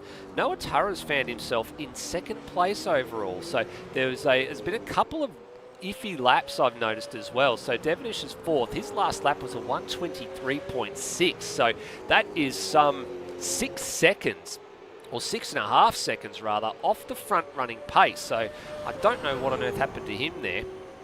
And then Tim Redmond's had a bit of an average lap somewhere along the line as well. His last one was a 19 flat. And that's what's coughed his second place up to Noah Turra as a result of all of that. And there's not very long to go in this race, just a hair under 3 laps remaining. We're actually working lap 13 of 15 right now. So for Noah Turra, this will put 2 South Australians on the front row of the grid as it stands right now if they finish in this order. I have a sneaky suspicion, just looking at Will in those last couple of corners, that Will might be trying to save some fuel. What, you really? You think it's that? Do you think he's under-fueled? I think possibly, because just looking at him through turn 1, everyone else around him, even those, I know Dan McCarter example, in theory, CRE similar setup, everyone else is going through turn 1 in second. We're going through turn 1 in third. That doesn't and there's sound a couple of times on gear shifts where I've heard him not quite rev the car the full way out, and it makes sense in like mid corner where you're trying to sort of beat the wheel spin, but it's been down the straights where he took the last corner in fourth, where Leonard behind him took the last corner in third. So it could be that part could be like a setup or a driving style thing, but I think for a little bit there he might have been trying to save a bit of fuel. Well, let's have a bit of a listen here, because we've been on board with him for about a half a lap now. Let's just listen going into turn number 1. Does he roll out? What does he pick? Does he go down to third gear? What does he do? You have a listen. Braking zone coming up. What do you think? Do you think he's saving fuel still? I think he might have come off it now. I definitely heard some spots coming down the last lap through, coming down the front straight, where he's shifting what I thought was a bit early. And to be fair, there might be a bit of disconnect between what he's doing and what I'm seeing as to what's getting thrown around with the packets on the internet. But I just have a sneaking suspicion, there's something I think to his pace not quite being where it's at. I know that Tim's had some really strong pace, and he's maybe not quite been so much quicker than Tim that he would completely overrun Tim. And Noah as well has had some really strong pace as well tonight. But it's just, I don't know, something doesn't quite stack up to me. No, something doesn't quite stack up in this race. At the moment, of the top 8 cars, there's nothing wrong with them. They're all running quite nicely. This is the real battle that we're interested in here, the battle over 9th and 10th, because it's the closest 2 cars on the track at the moment, and they've been this way all race long. And I actually think that Daniel Cox will be really happy that he's found somebody to race tonight, because Anthony Green's moved up 5 spots, and Cox is roughly where he started. And these two have been glued together like an umbilical cord between a baby and its mother at birth. They've just been stuck together for the better part of the whole entire race. And I kid you not, it has been virtually since about lap 2 or 3 that they've been just joined like a mother and its baby at birth. Yeah, they've had a happy little spot to race in the pair of them, and had a good little race for it. Very much Cox, very much the senior in terms of race experience. Previous development series champion. Well, actually Super 2 champion, to use the correct terminology. Yes. But yeah, Super 2 champion of years gone by, and Anthony Green in his very first start in Supercars, compared to Cox, who's into his second season. Very much a sort of learning opportunity for Green. Better race than race 1, and I think he's learned, if nothing else, maybe a bit of tyre saving also helps. And yeah, he's very much sort of improved and taken on board how race 1 played out for him, and he's doing it a little bit better in race 2, and he's keeping Cox off. And Cox, maybe not the most aggressive person when it comes to passing, but definitely someone who, if a slot is open and there's an opportunity to make a pass, he will go for it. So he's done a good job holding him off for a race. Well, Luke Rosella's going to have it a little bit easier than he had it in race number 1. So lights to flag, race win there, leading all the laps, fastest lap to boot, and he's home quite comfortably. Noah Turra gets home for second place, so that's his best finish in ASR Supercars, and it means he'll join his fellow South Australian on the front row of the grid for race number 3 coming up very, very shortly. And then Tim Redmond home in third place, so another podium finish for Tim, with Will Devonish in 4th. So that start at the beginning of race 2. Very, very costly. It doesn't cost him a championship lead, but it does cost him a bunch of points in the championship, because this is sort of becoming very much the round for the real Pixel Holden racing team. They're gaining lots and lots of points tonight. Leonard Grossel 5th, Brenton Foley 6th for PBF Race Engineering, and he's having a very, very good night. He'll be very pleased after this. He might be a fan of the Bend after all. Dane Liccardo 7th, good result for him. Where he started is where he finished. Brendan Ross in 8th place. As I said, the real Holden Pixel Racing Team cars are chalking up the points tonight, with Green holding off Cox for 9th and for 10th. So good result for those two gentlemen there. And then Steve Warwick, he's just outside the 10, 2 spots gained there, up to 11th place. Good run for Zach Brown, 6 spots gained. He finishes in 12th place. And then behind them, yeah, Lockie Lock. So he's had a couple of spots there as well, up to 13th. Cam Rutledge 14th. He started toward the rear of the grid after that late spin in race number 1. So he's gained a couple there. And then rounding out the field, Termo, 15th place. Definitely not his favourite round. And a little bit of both him and Devonish are the weak links in that race, as they're all starting to just have a bit of fun and games, I think, at the end of race number 2 here. Come on, boys. It's not the end of the night just yet. Still one more to go. Steve Burko 16th, and then Peter Thrower 17th. Bailey Hall in 18th. He's already in the lane, along with Nathan Higginson. So those two teammates finished line astern in that race, and they've already gone back to the pits. So they've had between the pair of them, Hall hasn't had the best of nights, but Higginson, as I said, from the highs of race 1 to the lows of race 2, he's come crashing back down to earth fairly quickly. Absolutely. And the interesting thing as well for Termo is that I would gather from his finishing position, although I haven't got the hard confirmed math on that, I would suspect, though, by having finished on the lead lap, there's a good chance he may have not been through the lane to serve his mandatory pit stop for that rollover. So that might get a little worse for Termo yet. Yeah, and and Lewis Wedding in the chat was right. He said he believed that there was a rule if you rolled you had to pit. I remember very, very long ago in the day there was indeed that rule, and it's sort of been because we don't see a lot of it. I think it's sort of been a rule that a lot of drivers have not quite remembered that it actually exists and that you need to do it. So I'm wondering if there might actually be a reminder just sort of sent out to people there and going, you know what, just a reminder, guys, that yes, it is a rule that is in ASR, and it's a rule that you do need to remember, and we'll see what happens after that. I'm just having a bit of a look through a few of the comments going on here just while we wait for the changeover between races. It looks Bailey Hall saying he's getting rid of the ZB Commodore, and looks like he wants to go back to Super 2 with the VF it looks Commodore. like another press release there from the unpaid media outlet as to what Brap thinks he wants to try and do. But I mean, how long have we had Dane asking about going back to Super 2? I don't think Dane's been trying for, I think, 2 years. So I don't think if Dane can't do it, there's a good chance that Bailey probably can't do it either. But definitely not the night for Bailey Hall, and not the race there for either of the guys from the Beyond Racing Young Guns. No, they haven't had the best of nights. Well, Bailey Hall hasn't had the best of nights. Higginson's sort of been holding up the fort by virtue of his race 1 in top 10 finish. But everybody else, for the most part of the season, they've had a bit of a rough go. I mean, Higginson, his second year in Supercars. Bailey Hall, it's his first. And yeah, they are very much on a learning curve this year. I think that's probably the best thing that they can say. As teammates, they're on a learning curve this year. I mean, for Bailey Hall, the learning curve is rather steep. For Higginson, is his second year in the championship. He's already had a year of experience, but year 2 for him has not been quite as kind as year 1 has. I mean, year 1 we sort of cut him a bit of slack, but year 2 it's not been the best already. All right, so a little bit of a changeover period here. Then again, another 15 laps about to come your way in the next sort of 3 or 4 minutes, just once we get all the drivers into the warm-up session, get the grid set and get everybody ready to go.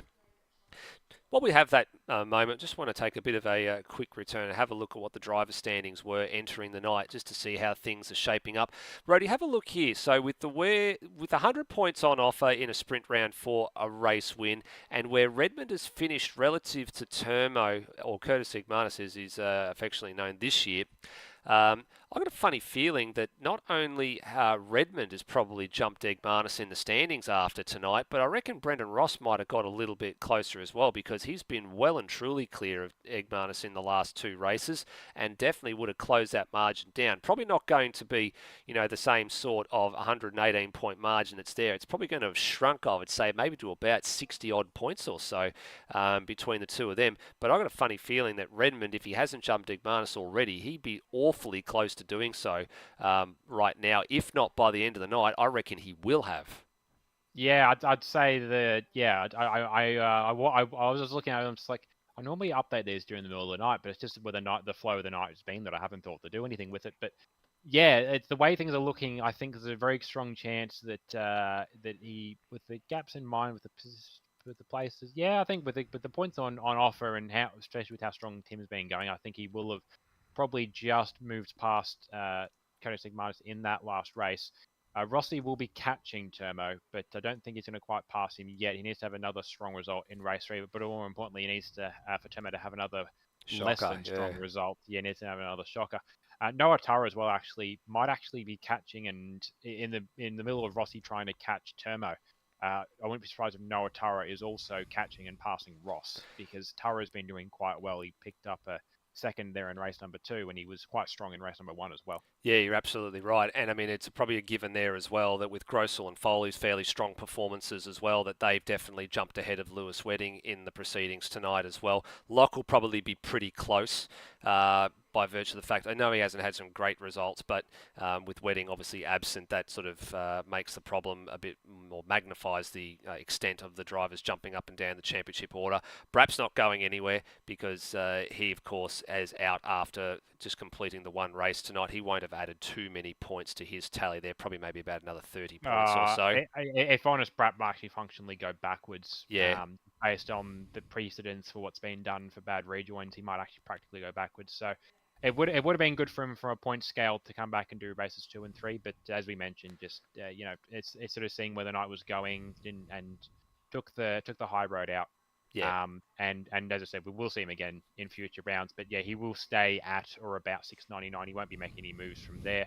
And then Coxey will pick up a couple of spots as well, because he, as I mentioned, only 2 points behind Phil Boak and 1 point behind Kane Gray, who both aren't present tonight. So he'll be making some moves, as will Pete Thrower, as will Cam Rutledge, and I think they're going to break their tie that they're currently on. And Liccardo is going to make some moves actually as well. With his decent results he's had, I think he was somewhere in the top 8 in race number 2, when he had a decent result in race 1 as well. So somewhat of a quiet night for Dane, but he's had strong results, and that definitely helps. Yeah, it definitely does. He'll be moving up the order a little bit as well, by virtue of a number of other drivers moving down. As he, his night has not been too drastic, but he's definitely had some better nights. As I'm just keeping an eye out on things here at the moment. I have the grid ready to go, but I've only got 18 drivers that are currently sitting in the server at the moment, plus the spectators, which are you and me, and no doubt Lewis Wedding in there as well. So waiting to see whether there's a few drivers that are coming back or not. Having a little of a look in the chat.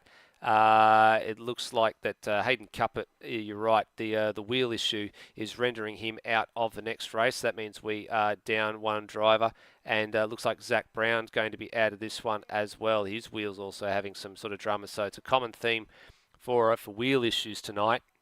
So I'm just now trying to work out who the last person is that is not in the server at the moment, so we can actually get things going and get them underway. Yeah, so we lost Zach, and I'm not sure if he's coming back. Oh, Ben Hall actually is the other one. You're right as well. Yeah, I actually did notice Ben Hall's not going to be coming back in for the next one as well. So I think we actually have got the full complement of drivers that we are going to be having for the 3rd and final race. So there's been a few technical dramas.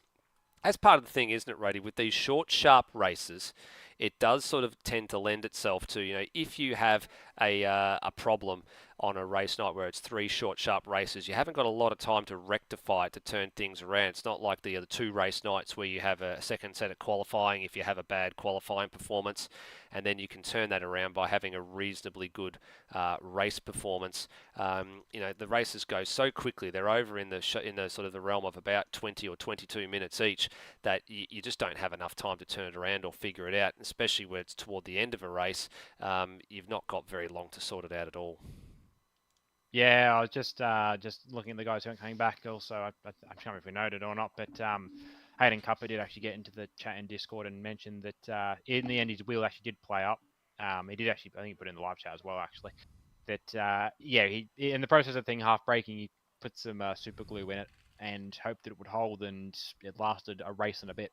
So with where it's at, I've had it where the clamps are on for a Logitech wheel and it still likes to levitate around the desk. So no clamp is really not an option with even something of the strength of a Logitech. So his short-term options are not very pretty for the night, but I imagine might be a trip down to the hardware store next week. I suppose it depends on how much he values the completeness of his desk. I wouldn't be surprised if you just get a drill bit and a couple of long bolts and start bolting the thing to the desk. Yeah, I think so too. That's probably the only way you can really go about it at the moment.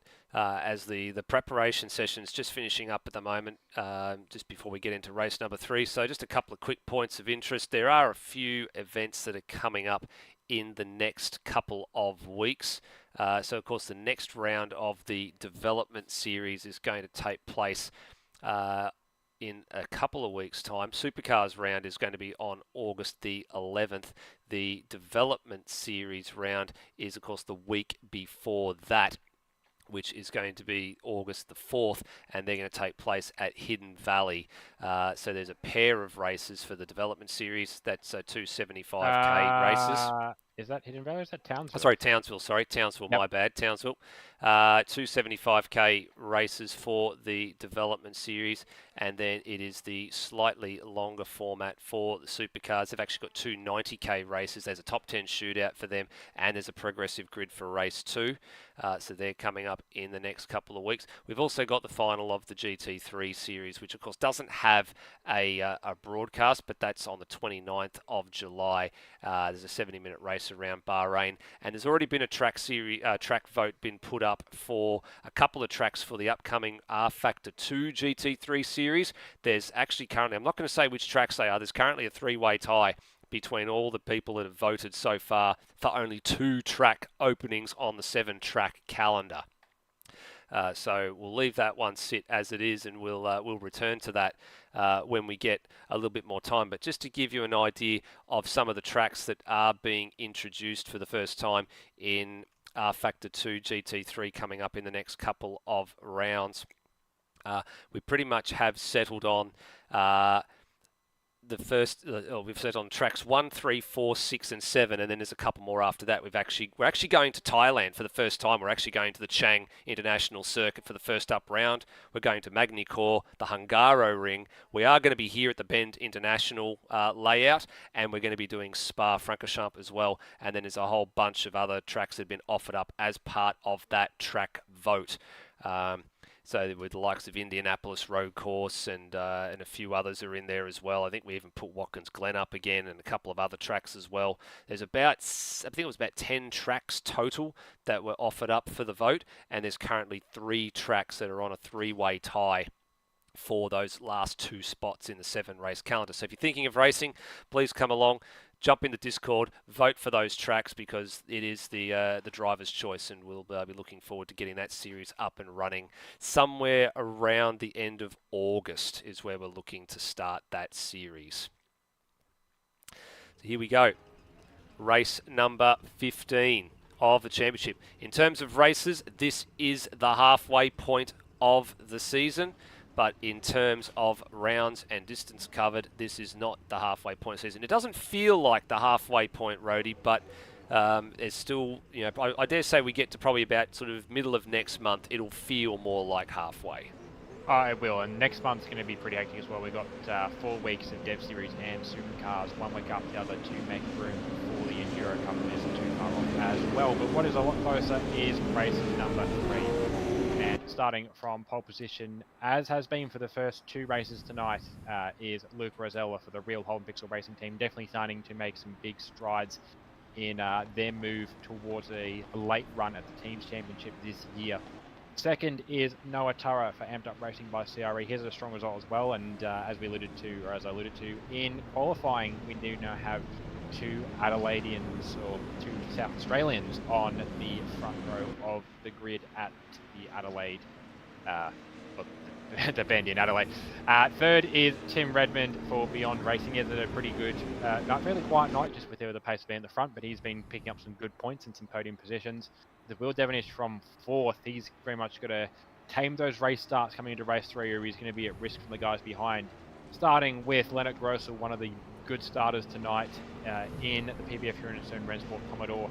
Alongside him is team boss Brenton Foley for Grand Engineering. He's had some good starts, some good early stints in these races as well. Dan Liccardo in 7th, he's always reliable to have a strong and aggressive start to a race, with Brendan Ross alongside him in 8th, which means both fixed cars in the top 8 for the first time we've seen all season. Anthony Green up in 9th, he's very much turned the tide for this weekend, with Daniel Cox in 10th. Steve Warwick starting out of 11th, filling in again with the Kiwis, with Lockie Lock in 12th. Cam Rutledge starts from 13th position, with Curtis Martis out of 14th. He's got to do a bit of work to turn around his form tonight. Steve Burko running out of 15th position with his G squad in the chat, with Pete Thrower starting out of 16th position. And a few cars missing, which means that the last row is the teammates of Beyond Racing Young Guns, with Bailey Hall starting from 17th and Nathan Higginson out of 18th position. And Higginson was as high as 8th or I think 6th at points in the racing tonight, so he's got a bit of work to do to get back up there.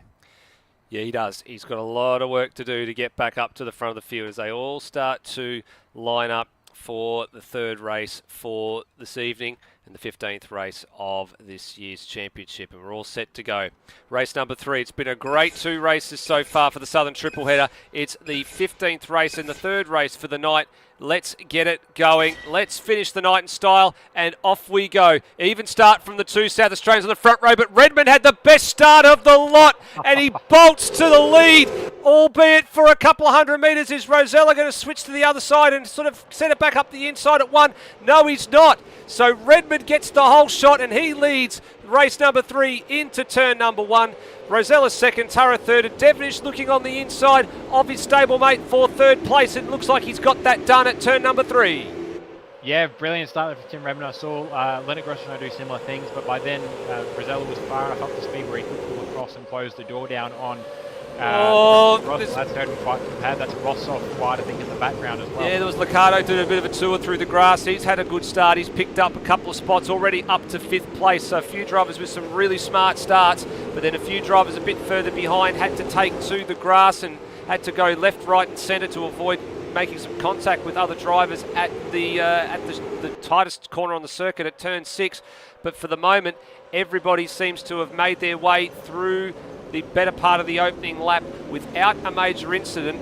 Grossel's dropped a spot here, and Foley's dropped a spot as well, and Ross up to P8. Termo's had a good start. He's actually just battling with Lockie Lock now inside the 10. He's looking to claw back some points after a horrendous pair of opening races. Yeah, that's a much better start for Termo. And yeah, the reason why we see Grossel and Foley down spots because Dan Liccardo's in another good starter, as I mentioned. He's very much someone to look at for a good start. We're going to battle on for the lead as well. There it is. Rosella trying to make a move on Tim Redmond. Actually, has just done that. Yeah, he got the move done and sort of skated the 88 wide a little bit, which sort of forced Redmond to check up going into turn 1 and slot back into line, and then the good drive traction out of turn number 1. So it didn't last long. It only lasted a lap for Tim Redmond out in front, and he was sort of hoping that if Luke wasn't here tonight, it's probably going to be one of his best shots to claim a pole, if not a race win. So he might have to try and stick with Rosella in the tow for as long as he possibly can if he's going to try and make that little dream become a reality. Devonish looking fairly racy as well. He's definitely cleared Turra and has definitely got some insurance over him at the moment. And the Cox looks like he's had a really good start, and Green's had a shocker. He's dropped back to 15th place. He started 9th, he's gone backwards to 15th, and Locke has had a good start as well. So he's getting stronger as the night goes on aboard the 237 5 Active Energy Mustang. Yeah, definitely a slow burner of a night for Lockie Lock. Very much now looking to the door of the top 10, but he has got his indirect teammate in Daniel Cox there. And Daniel Cox, we mentioned, not necessarily one known for big passes, but definitely one known for keeping position well. One of the top defenders in ASR, but he has left the inside open for Lockie Lock. That said, this is an easy corner to redeem over under. I wouldn't be surprised if he invites Locke to go for the dive bomb here. Yeah, it was all set up. He's managed to retain that for the moment. Don't think Locke wants to risk it there, but he had a poor exit out of turn number 12. He actually toured the grass and took way too much exit curb, and that checked his speed a little bit down the front straight as Locke exits stage right and has to tour the grass, but doesn't complete the full 360, catches the slide, but that at the detriment of losing a couple of spots in there as well. So through goes Warwick, Higginson, Hall, Thrower, Green. He's basically been freight trained. He's dropped all the way down to 16th place. Yeah, he's currently getting on in a battle with his two stablemates in Cam Rutledge and Steve Burko. Got something checked up by virtue of where he was through the very fast, the otherwise very fast turn 6. But yeah, that's going to hurt, so he's going to have a bit of work on to get back up through the train. Yeah, he certainly is. There he is, sandwiched between a pair of ZB Commodores at the moment, between Rutledge and Burko as well. Hasn't been their nights as well, despite the fact that Cam's had some good performances year on year and improved some more. Just the quality of the field at the moment sort of been really masking that performance over the last couple of seasons and just struggling to sort of lift his game. He's had some good one-lap pace, especially through the practice servers during each and every week. Supercar server is up, continues to compete, just hasn't been able to just take that next step. Yeah, it's been a struggle. You're right, he's had a very good one-lap pace. I saw him poking around at various points a bit further up the front, but maybe not even necessarily quite the consistency. It's just he is there. It's just there's always a little bit of a something that doesn't quite go Cam's way when the green flag drops, and a little bit of a wobble there out of turn 3 doesn't help matters much either. No, definitely not. There's another little battle going on here with the good start for Egmanis. He's now moved up onto the back of Brendan Ross, so it didn't take too long for these two to get together and start squabbling over a place inside the top 10. At the moment, Ross has the high ground in terms of the points gained overall for the round. He's had two really, really good races so far with a good haul of points ahead of Egmanis. The only blot on the copybook, which is his fault, which we heard about from race 1, was the issue with Green making a sort of a half-hearted or an attempt at a pass at turn 1, which didn't quite come off. Curious there, Ross was quite narrow on the exit of turn 11. I think he's feeling the heat here, Rody, because normally you would let that car run all the way out to the left-hand side of the circuit at turn 11, and he didn't do that. He checked it. He checked Turmo, trying to sneak back up the inside, and he's defending here into 1. So I'm wondering if Ross is playing a long game here, and Turmo's gone for a bit more of a pointier car at the beginning here, because that Mustang's definitely changing direction a lot better than the Commodore. I think possibly Ross just going ultra defensive this early, and there's nothing saying that he can't do it. And he wouldn't be the only driver to have tried to consolidate a position this early in the race. But what that is going to do is he's trying to defend that hard against Turmo. He runs the risk of opening up to the train behind of Cox, of Warwick, of Higginson, of Bailey Hall in the back of that train as well. And that makes it a bit harder. You can defend very easily from one car, trying to defend from 4 or 5. That's a bit more of a challenge. No, definitely much more of a challenge, and Ross is just sort of, you can see there, just sort of trail braking through turn 8 and 9, just trying to set himself up, because a lot of drivers have tried to pick up the throttle too early coming out of 9. All right. I went forward. I was just looking at a battle that I was watching happen on the timing stream between Dane Liccardo and Leonard Grossel. But in all that, they managed to catch Tim Redmond, who actually got assisted through the second last corner by Liccardo, and Liccardo had to check up to readdress that position, which in the end finally let Grossel through on Liccardo. Yeah, and Liccardo, the back of shots, having a go on Grossel here as well. So down the inside he goes, locks it all up. Grossel with the over and under treatment, I think. Has he got that move done? Yep. He has. All right, so there we go. So that gets that settled. Let's go back and have a little bit of a look on the Outlaw Broadcasting replay at what happened here. It looks like you're right. It's happened going down into turn number 11. So under braking here, little bit of assistance, and then and Liccardo had to move across to defend from Grossel. Well, let's say it's a little bit naughty. I mean, you sort of got to sort of give that up there, I think, at that point. Did the right thing though. He realised he'd knocked Redmond off the road and tried to give it back, but then when he's moved over to try and make the second defensive move in front of Grossel, that sort of impeded Grossel's progress a little bit too much, I would think. Might be something we might see in the steward's room a bit later. Possibly, yeah. It's a tricky one. It's one of those things where the rules kind of state you have to give away all advantage and whatnot, but drivers very much consciously only want to let back through the car they wrong. They don't want to give up spots in the process. So you tend to see some drivers trying to juggle where possible, and sometimes it isn't possible. Sometimes I suppose they accept it as a way of putting it. But yeah, a lot of times you'll see drivers trying to juggle just to let the car up and try and let one car back through without opening that door up to 2 or 3 more. Yeah, I guess the classic example is the Bathurst incident, isn't it, with the Volvo of Scott McLaughlin, Jamie Whitcup, and what happened down at the exit of the chase and the whole redress, and the famous Mark Scaife comment of, they're gone, they're all gone. You don't want to let anybody else through. You need to try and keep the position that you've got. Well, speaking of positions, trying to keep what you've got. Turmo had managed to get past Ross all but briefly coming out of on the end of that last lap, but now he's coughed it up again in the first couple of corners to Ross on this lap. So this battle's not over yet, but they are dragging Cox and Warwick not too far behind here either. So the longer that this goes on, the more that they are playing into the hands of the cars behind them, and the more they turn this battle pack of 2 into a squabble of 3 or 4. Yeah, and I think Ross very much knows his fight for this, not only for his position is with Turmo, but very much in the longer term aspirations. So I think part of the driving perhaps for Ross is he's trying to get Turmo to use up his tyres more aggressively than Ross is doing, so that he doesn't have to work so much harder later in the race and has a bit of an advantage. And yeah, it just sort of takes the edge off of Turmo's run. Not only so that then if Turmo does get past, Turmo doesn't get too much further ahead, which at this stage he's not going to. He's got nearly 5 seconds, coming up to 5 seconds between himself and Foley as he goes for a run down the inside. Yep, and Ross chased him across the road and left him as enough space and not much more.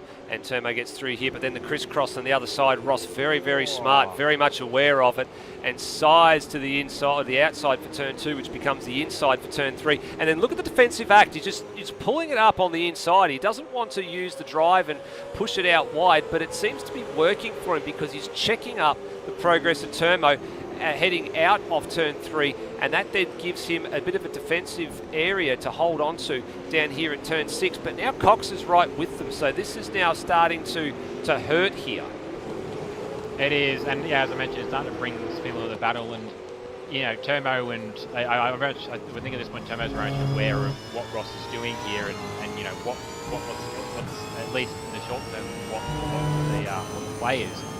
Cox doesn't really have to care about any of that at all because he's not a part of this. So he's not going to, I wouldn't say he's going to go for an optimistic move on Turmo necessarily, but if the door's open, he might as well run through, and it might even be smart of Turmo perhaps to try and use Cox as a pick to try and get past Ross. Tell you what, Turmo was sliding the 51 Mustang out of the final corner and looked aggressively to go down the inside at Ross because he had such a better run, but the slide of the car just unfortunately curtailed any progress he was going to make, and it just completely ruined his run down the front straight.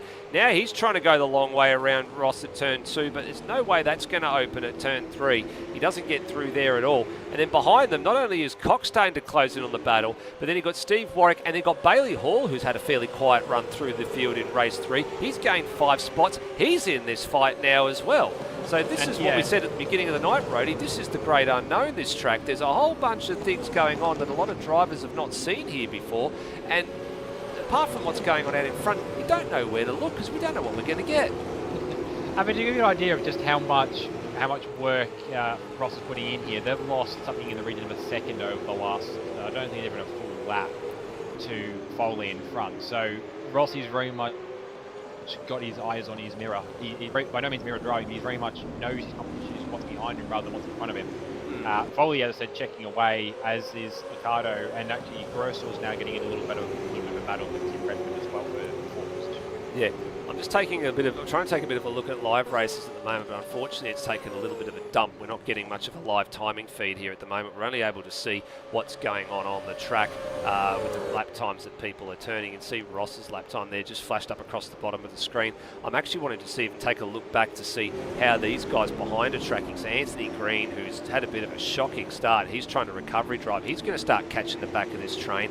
He's dragging Peter Thrower along with him as well. So this could become a real ugly fight in the last 3 or so laps of this race, depending on how this all plays out. And I tell you what, if this starts to become a massive train, this could be one of the best defensive performances that Brendan Ross has ever performed in his life. It'd be right up there in terms of one of the best defensive performances, probably in ASR history, I would say, just for being able to keep so many cars behind you for such a period of time.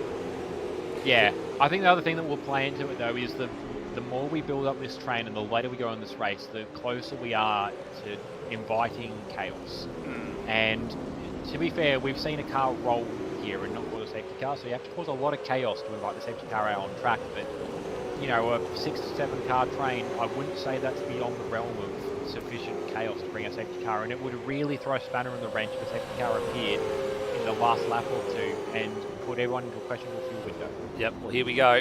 Turmo again down the inside at turn number 1. Has he got the ability to break Ross this time? He does. There's a small amount of door handle to door handle contact.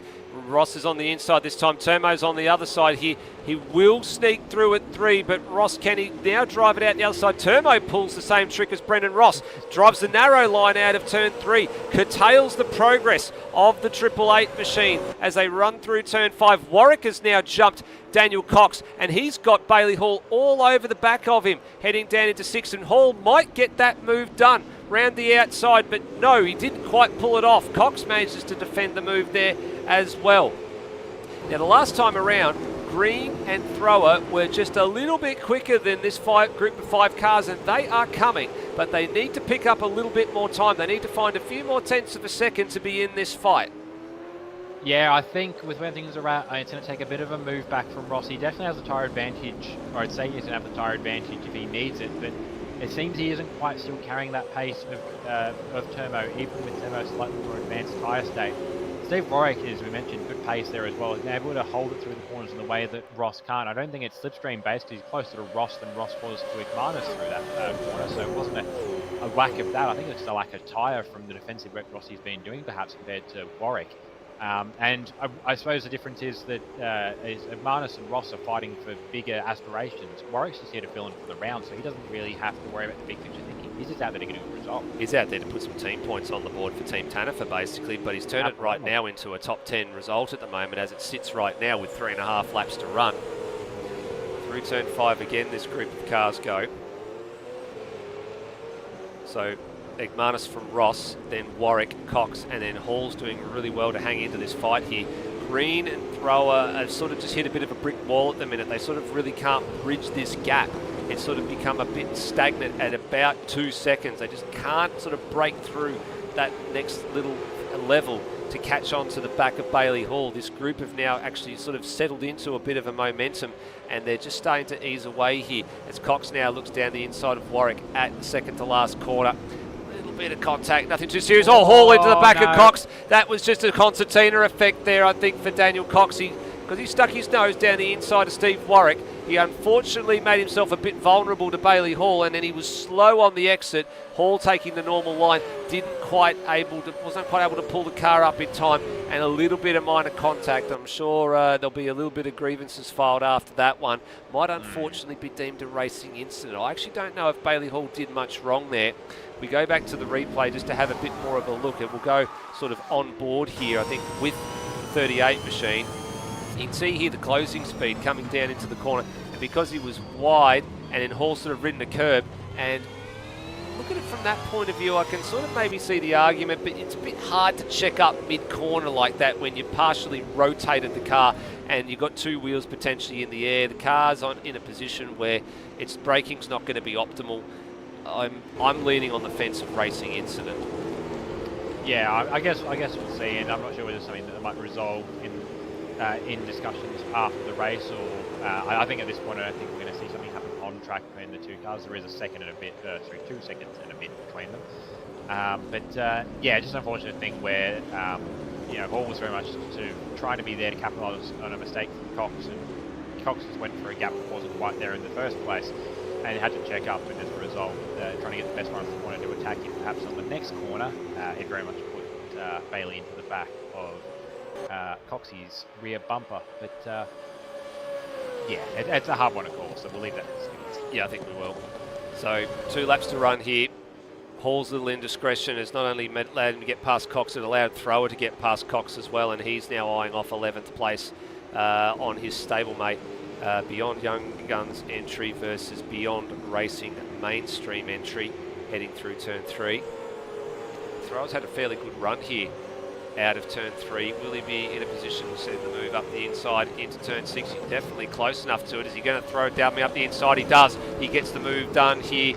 Hall has to give him the space, and Thrower pulls it up quite neatly, but Hall's going to go the long way round here. There's only one line through the next corner. They get really sideways, and then Thrower had to throw it up over the corner, and he stays with it. He stayed with it longer than I thought he would. I thought he would have bailed out of it after that, but he somehow manages to get back in front of Daniel Cox after all of that. So that was a little wild sequence of corners for the 2 stablemates, and Green and Cox are now right in this little fight as well. Green sells the dummy up the inside at Cox in the background, but he's not quite close enough to pull the move off. Yeah, there's really good racing, and it's a shame for these guys. They've only got a lap left to go. They sure do have a lap left to go, and a bit further ahead of them as well. Top 3's pretty much settled, but Liccardo applying the pressure to the back of Redmond. He just had a little nibble at turn number 1, and he couldn't get the move done. So, last lap, 12 more corners to go, 3.4 kilometres of racing to end the night. And out in front, Luke Rosella again on his return, pretty much picking up where he left off at the end of last season with a couple of wins, and going to add a few more to his trophy cabin tonight as Higginson exits stage right. That was rather timely for the race leader, moving out of the way, and the lap traffic not becoming a factor here. So perfect night for Rosella on return, and the South Australian will sweep the round. Pole, race wins, all 3 of them, and fastest laps, all 3 of them. And a job well done there, with Devonish home for 2nd, rounding up Noah Turra late in proceedings there. Gross will be home in 4th, and Redmond is just going to outlast the advances of Liccardo for 5th and 6th there. Foley will be home for P7, a little bit of a distant P7 at the end of the day, and Turmo manages to hold off Brendan Ross and actually clears away from Ross, who's been passed by Warwick. So in the last lap, Brendan Ross loses another spot to Steve Warwick. He's had a shocker of a final lap. Warwick will get 9th, and Ross will be home for 10th. That was a surprise twist I didn't see coming. Yeah, that'll throw things back in the favour of CRE in the team's points, actually, by virtue of Will only finishing just up behind Rosella. Yeah, so to even out the points a little bit, I still think round honours in terms of teams' points is going to go to the real Holden Pixel Racing team overall for that one. And Thrower ended up 11th after that, so he managed to usurp Bailey Hall. So Thrower home for 11th, Bailey Hall home for 12th. So more seasoned veteran gets one up on the junior in 12th place there. So good job for Peter Thrower at the end of the day there. Green didn't sort of really amount to much of a recovery drive in that one. He started in position 9 and fell backwards to about 15th at one stage and really didn't move up the field. But glimpses of speed and good qualifying, unfortunately, sort of didn't materialise into a great round overall. A little bit of racecraft dramas, and I'm sure he'll be back for more, though. I'm sure he'll feel that he's got a little bit of unfinished business left to attend to. Cox 14th after, one of the battles of the century, I think, in the lowest parts of the race here tonight. And then Locke 15th, which is sort of a bit of a, as you said, a bit of a hallmark of his night, sort of not quite there or thereabouts. We've been used to seeing him up the front of the order for most of the year so far.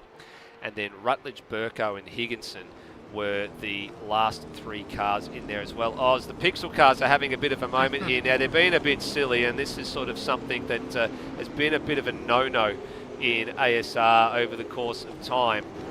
And they're both out of it at the moment, so that's probably something we see definitely the stewards taking a bit of a dim view of, being a bit silly with other cars around them. And Higginson's already back in the garage, so he was the last car through on proceedings there as well. So Few cars still to come back into the lane.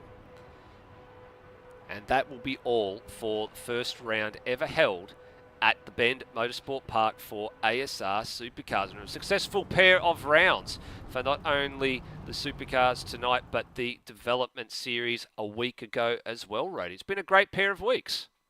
My perspective of last week is a little different to the general opinion, but yeah, for whoever been sitting, it's been a very good debut for the Bend Motorsport Park. I know a few guys probably prefer that we ran the international layout, and that's definitely an option for if and when it returns to the calendar next year. But yeah, as things sit, we are done at the Bend for this year, which for the couple of South Australians, they'll be very unhappy about that. For everyone else, potentially rather happy. But I suppose we'll find out as we go through the interviews. Yeah, we certainly will. Now, I'm going to throw this one over to you a little bit, actually, because we're going to work out who we're actually going to bring up to have a discussion here. I think we'll be bringing our round winner in Luke Rosella for sure. We'll be bringing him up. We'll probably bring Noah Tara up, I would suggest, for some good, strong results throughout the night. Wouldn't mind getting Brenton Foley's thoughts, I think, as well. He's had a fairly good round, so we might ask him to pop up and say hello. And then I might throw this over to you to figure out if we bring up maybe another one or two from somewhere in the field, and we'll go from there. I know I had aspirations of talking to Anthony Green based off of his practice pace, but his race pace didn't quite show for that. So he definitely earned himself a 3-race interview later in the season. I would factor into, or possibly just pop up in the Enduro as well. He has got some good pace. He's just didn't quite have what he wanted to play with tonight. But yeah, I think we've seen pretty good performance from Dane. I think it's been a while since we've actually had a chat to Dane, so we'll probably bring Dane in. I'm trying to pick out the list in front of me. I'm just staring at a loading screen, and I can't. I've watched the drivers for the last 90 minutes, but I can't actually remember anything off the top of my head. Well, that'll be a good start. So we'll bring the drivers up now. There's a few of them coming in and getting themselves ready for to have a little bit of a chat with us. So we'll start with the first 4 that you picked up there, Rody, and then we can bring the rest of them in. Actually, for some reason, you might have to drag a couple of them up here, I think, because actually, no, I've got it now. I've managed to figure it out. My mouse is being a little bit strange there, but we've managed to figure that one out. So let's actually go across to our round review with thanks to Beyond Electrical, and of course, we can't thank CRE Electrical enough as well for the tradies electrical engineers sponsorship, I think, for this particular series as well. But we are going to start with first place overall for the round, and it's over to you, Rody.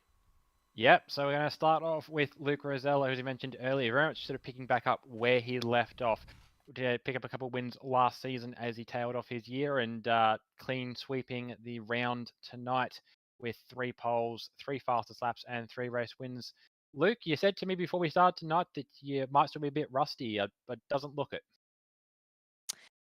Yeah, I think you got the bluff there, Rody. Nah, it was excellent. Yeah, there's a few critics that was saying a few things, when I got the announcement. But yeah, I've shut them up, and yeah, it was pretty satisfying. And yeah, the pace was excellent. Our long run, yeah, not as good as our short run, to be honest. Like we're doing 17 zeros, and Devonish and Tara towards their stints were doing 17 zeros as well. But I think the edge that we had was obviously the short run pace, but got it done, and yeah, it was good to be back in this series. It was good. Awesome. So, what was it like getting the call up from Pixel Sim Sports to swap in to the seat formerly taken by Lewis Wedding? Yeah, Lewis just wanted a break, to be honest. We sort of joked about it early on in the season, with the boys, but yeah, got the call up 3 or 4 weeks ago, and yeah, I wasn't going to turn down the opportunity. Yeah, AMS is one of my favorite simulators. It's what I started on. And yeah, it's always good to drive the V8 again on here. Get away from that bloody thing on iRacing. They call the V8. Nah, it was good. And Lewis, even though he's now on holiday in the V8, he was kind enough to still jump in and give me a hand with engineering and whatnot. So yeah, thanks to him for the opportunity, and thanks to him during the night with the help. And also a shout out to Rossi. He did a good job as well. Absolutely, yeah. Strong night for the pair of you. I think it is going to be the first night, perhaps the first of many as things go, where Pixel the best performing team as opposed to CRE. But we'll round things off quickly with your thoughts on the next track on the calendar, this being at Townsville. Yeah, Townsville has been pretty kind to me. It's a good track. I joked that I wasn't. I joked that I said I was rusty, but it's been 8 months since I've driven this car, so I wouldn't say that I was maxing out. I still probably got maybe a tenth or two to find, get back in the swing of things with the car. So yeah, looking forward to the rest of the season. See where we can sort of salvage, I guess, for the rest of the season in terms of points and finishing positions. But yeah, we'll just have some fun out there and see what happens. Can't wait. Absolutely. Well, good to see you back tonight, Luke, and we'll catch you in a few weeks' time for Townsville. Cheers, Rosie. I got a Rosie there rather than a Rosie. All good. Alrighty, we'll move over now to Noah Turra, who I think was on points our best performing CRE driver tonight. Strong result in qualifying. Actually, pretty good result all night, Noah, and kind of nice to be back at a home track. Yeah, it's been a while. I think the last one was Adelaide, and I've never really driven this one before, so it was good to get a try. Yeah, home track, plus 5/10, I guess. So yeah, so how did walk us through how your night went from where you were sitting. Well, qualifying went pretty well. Can't be mad at that result. Got a bit knocked around T1 and race 1, and it was just recovery from there. Kind of burn up the tires early. And yeah, I think I did decently to get. I think it was 5th in the end, and race 2, that went about as well as you could hope. Kind of got lucky, managed from there on out. Burned up the tires way too early and was just struggling on them for the rest of the stint.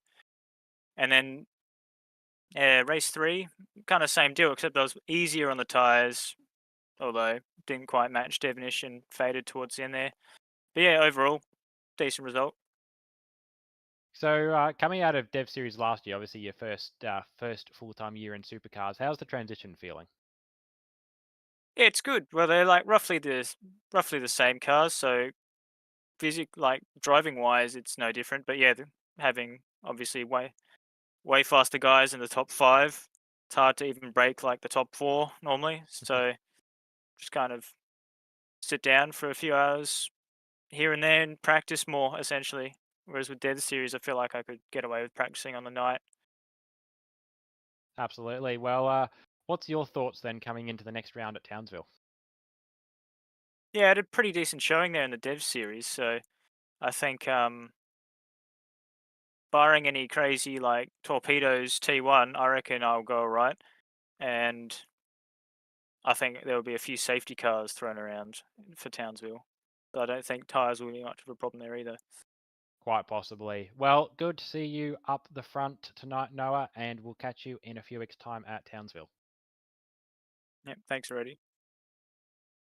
Alrighty, we'll swing over now to Brenton Foley. And Foley, you told me before the night that you very much wanted to get rid of the Bend. Has the thought changed at all after how the races went? Still not a big fan of the track, but I'll admit that tonight did definitely not go as expected. Wrapped overall with how it went. Absolutely. Well, pretty good night for the team overall. Things aren't quite going Brap's way, but yourself doing a pretty good job. Zach had some strong pace, and obviously Leonard Grossel as well. Very strong result. But for yourself to be poking up into the top 5, probably not the thought you were having starting the season with some of the competition in hand.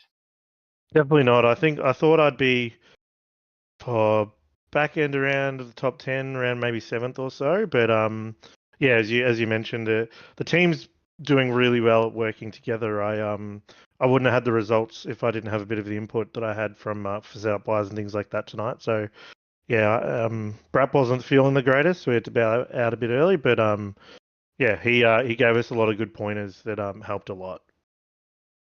Absolutely. We'll swing over now and grab your thoughts on Townsville. You've been there a few times, being one of the longest drivers in the Supercars Championship. What's your thoughts on the place? I really like the track, so I'm really looking forward to it. Again, I don't know how I'll go pace wise because yeah, as you've said, the top five is just sort of that next level completely. But yeah, I enjoy watching the track and I enjoy driving the track, so I'm really looking forward to it. Absolutely. Well, good to see you up the top end of the pile tonight, Foley, and we'll catch you in a few weeks' time for Townsville. Thanks very much. Thanks for having me. And finally, we've got Dane Liccardo. And Dane, maybe not quite the strong outright pace you've been aiming to have all season, but still very strong result tonight. And you're able to battle up there with Tim Redmond in race 3. Yeah, it was a relatively good weekend considering I hadn't done any practice at all due to work. And so yeah, it was quite surprising to be up there tonight. Yeah. So how'd the night play out from where you were sitting? Well, practice, I was complaining about how I hated the track and I just wanted to go to a different track and I didn't even really want to race. And then we got into qualifying, set my lap, and I've gone, oh yeah, that's going to get absolutely decimated, and it didn't, which was a surprise. Then we went into race 1. Trying to think of a nice way to put how that went. Yeah, got caught up in the stuff that happened at T1. It was a bit like, oh, this is not ideal. Just worked with it, and yeah, worked with what we got thrown. Absolutely. Well, you sort of had a second wind in the championship this year. You had work taking you out of it, but now you're back open up into racing again. Has it sort of changed your aspirations for the season as a whole? Nah, still trying to go for that win. Still going for it. That's really the only goal I've had ever since we started the season. But yeah, no, it's more. Yeah, it's still more working with the team more than anything. That's nothing wrong with that. And I suppose finally, Dane, your thoughts on the Townsville Street Circuit? I love Townsville, but I won't be there, unfortunately. It's a bugger. Yeah, I've got Vic State, so I'll be missing it, unfortunately. You will be, yes. Yeah, Dane will be out there in, I forget the number of your saloon car. It's 8. Number 8, yes. Out there in the number 8 EA Falcon. Correct. Oh, good. I'm remembering things. But yeah, I suppose the next time we'll see you is the round after, which at this stage is scheduled to be at Hidden Valley Raceway. But another great track. Another great track. We'll see you then, Dane, and good luck for your round in the State Series. Thank you, fellas. Have a good one. And that has been our round review or wrap up, or I forget what exactly we call it, but that's been it, Nether. That was the Beyond Electrical round review, as you rightly pointed out. And actually, good luck to Dane Liccardo at the State Series round in a couple of weeks' time as well. Down at Sandown Motor Raceway, that's across the 12th and the 13th of August. Of course, our race is on the 11th of August, but Dane will be taking some time out to, of course, make sure that car's ready, because it's actually the Saloon Car Nationals being held at Sandown Raceway, so there's actually a plethora of cars coming from across the country, which is an annual occurrence that each state gets a turn to host the Nationals for all the respective local grassroots racing categories every year. So whether it be Hyundai Excels or improved production, Formula V, saloon cars, wherever it is, it rotates throughout the states each and every year. And this year, Victoria has landed the saloon cars, and they're using Sandown for that. And it's also a national Formula Ford round as well. So there's going to be something upwards of like 30 plus Formula Ford cars down there as well, with a national round coming into play as well. So it's actually quite already rather busily packed at the moment. All the garages are gone, so there's not a lot of. If you're another State Series competitor, you have to bring a marquee, because you're not going to get a garage in pit lane at all. They went like a flash as soon as the round opened. So good luck to everybody competing in a couple of weeks' time at Sandown. And for us, it's the end of another broadcast. So round 6 of the championship for the ASR Supercars has indeed concluded. The next stop, 3 weeks' time for the Supercars, is at Townsville at the Reed Park Street Circuit. So until next time, everybody, as always, please drive safely. See you in a couple of weeks. Bye for now.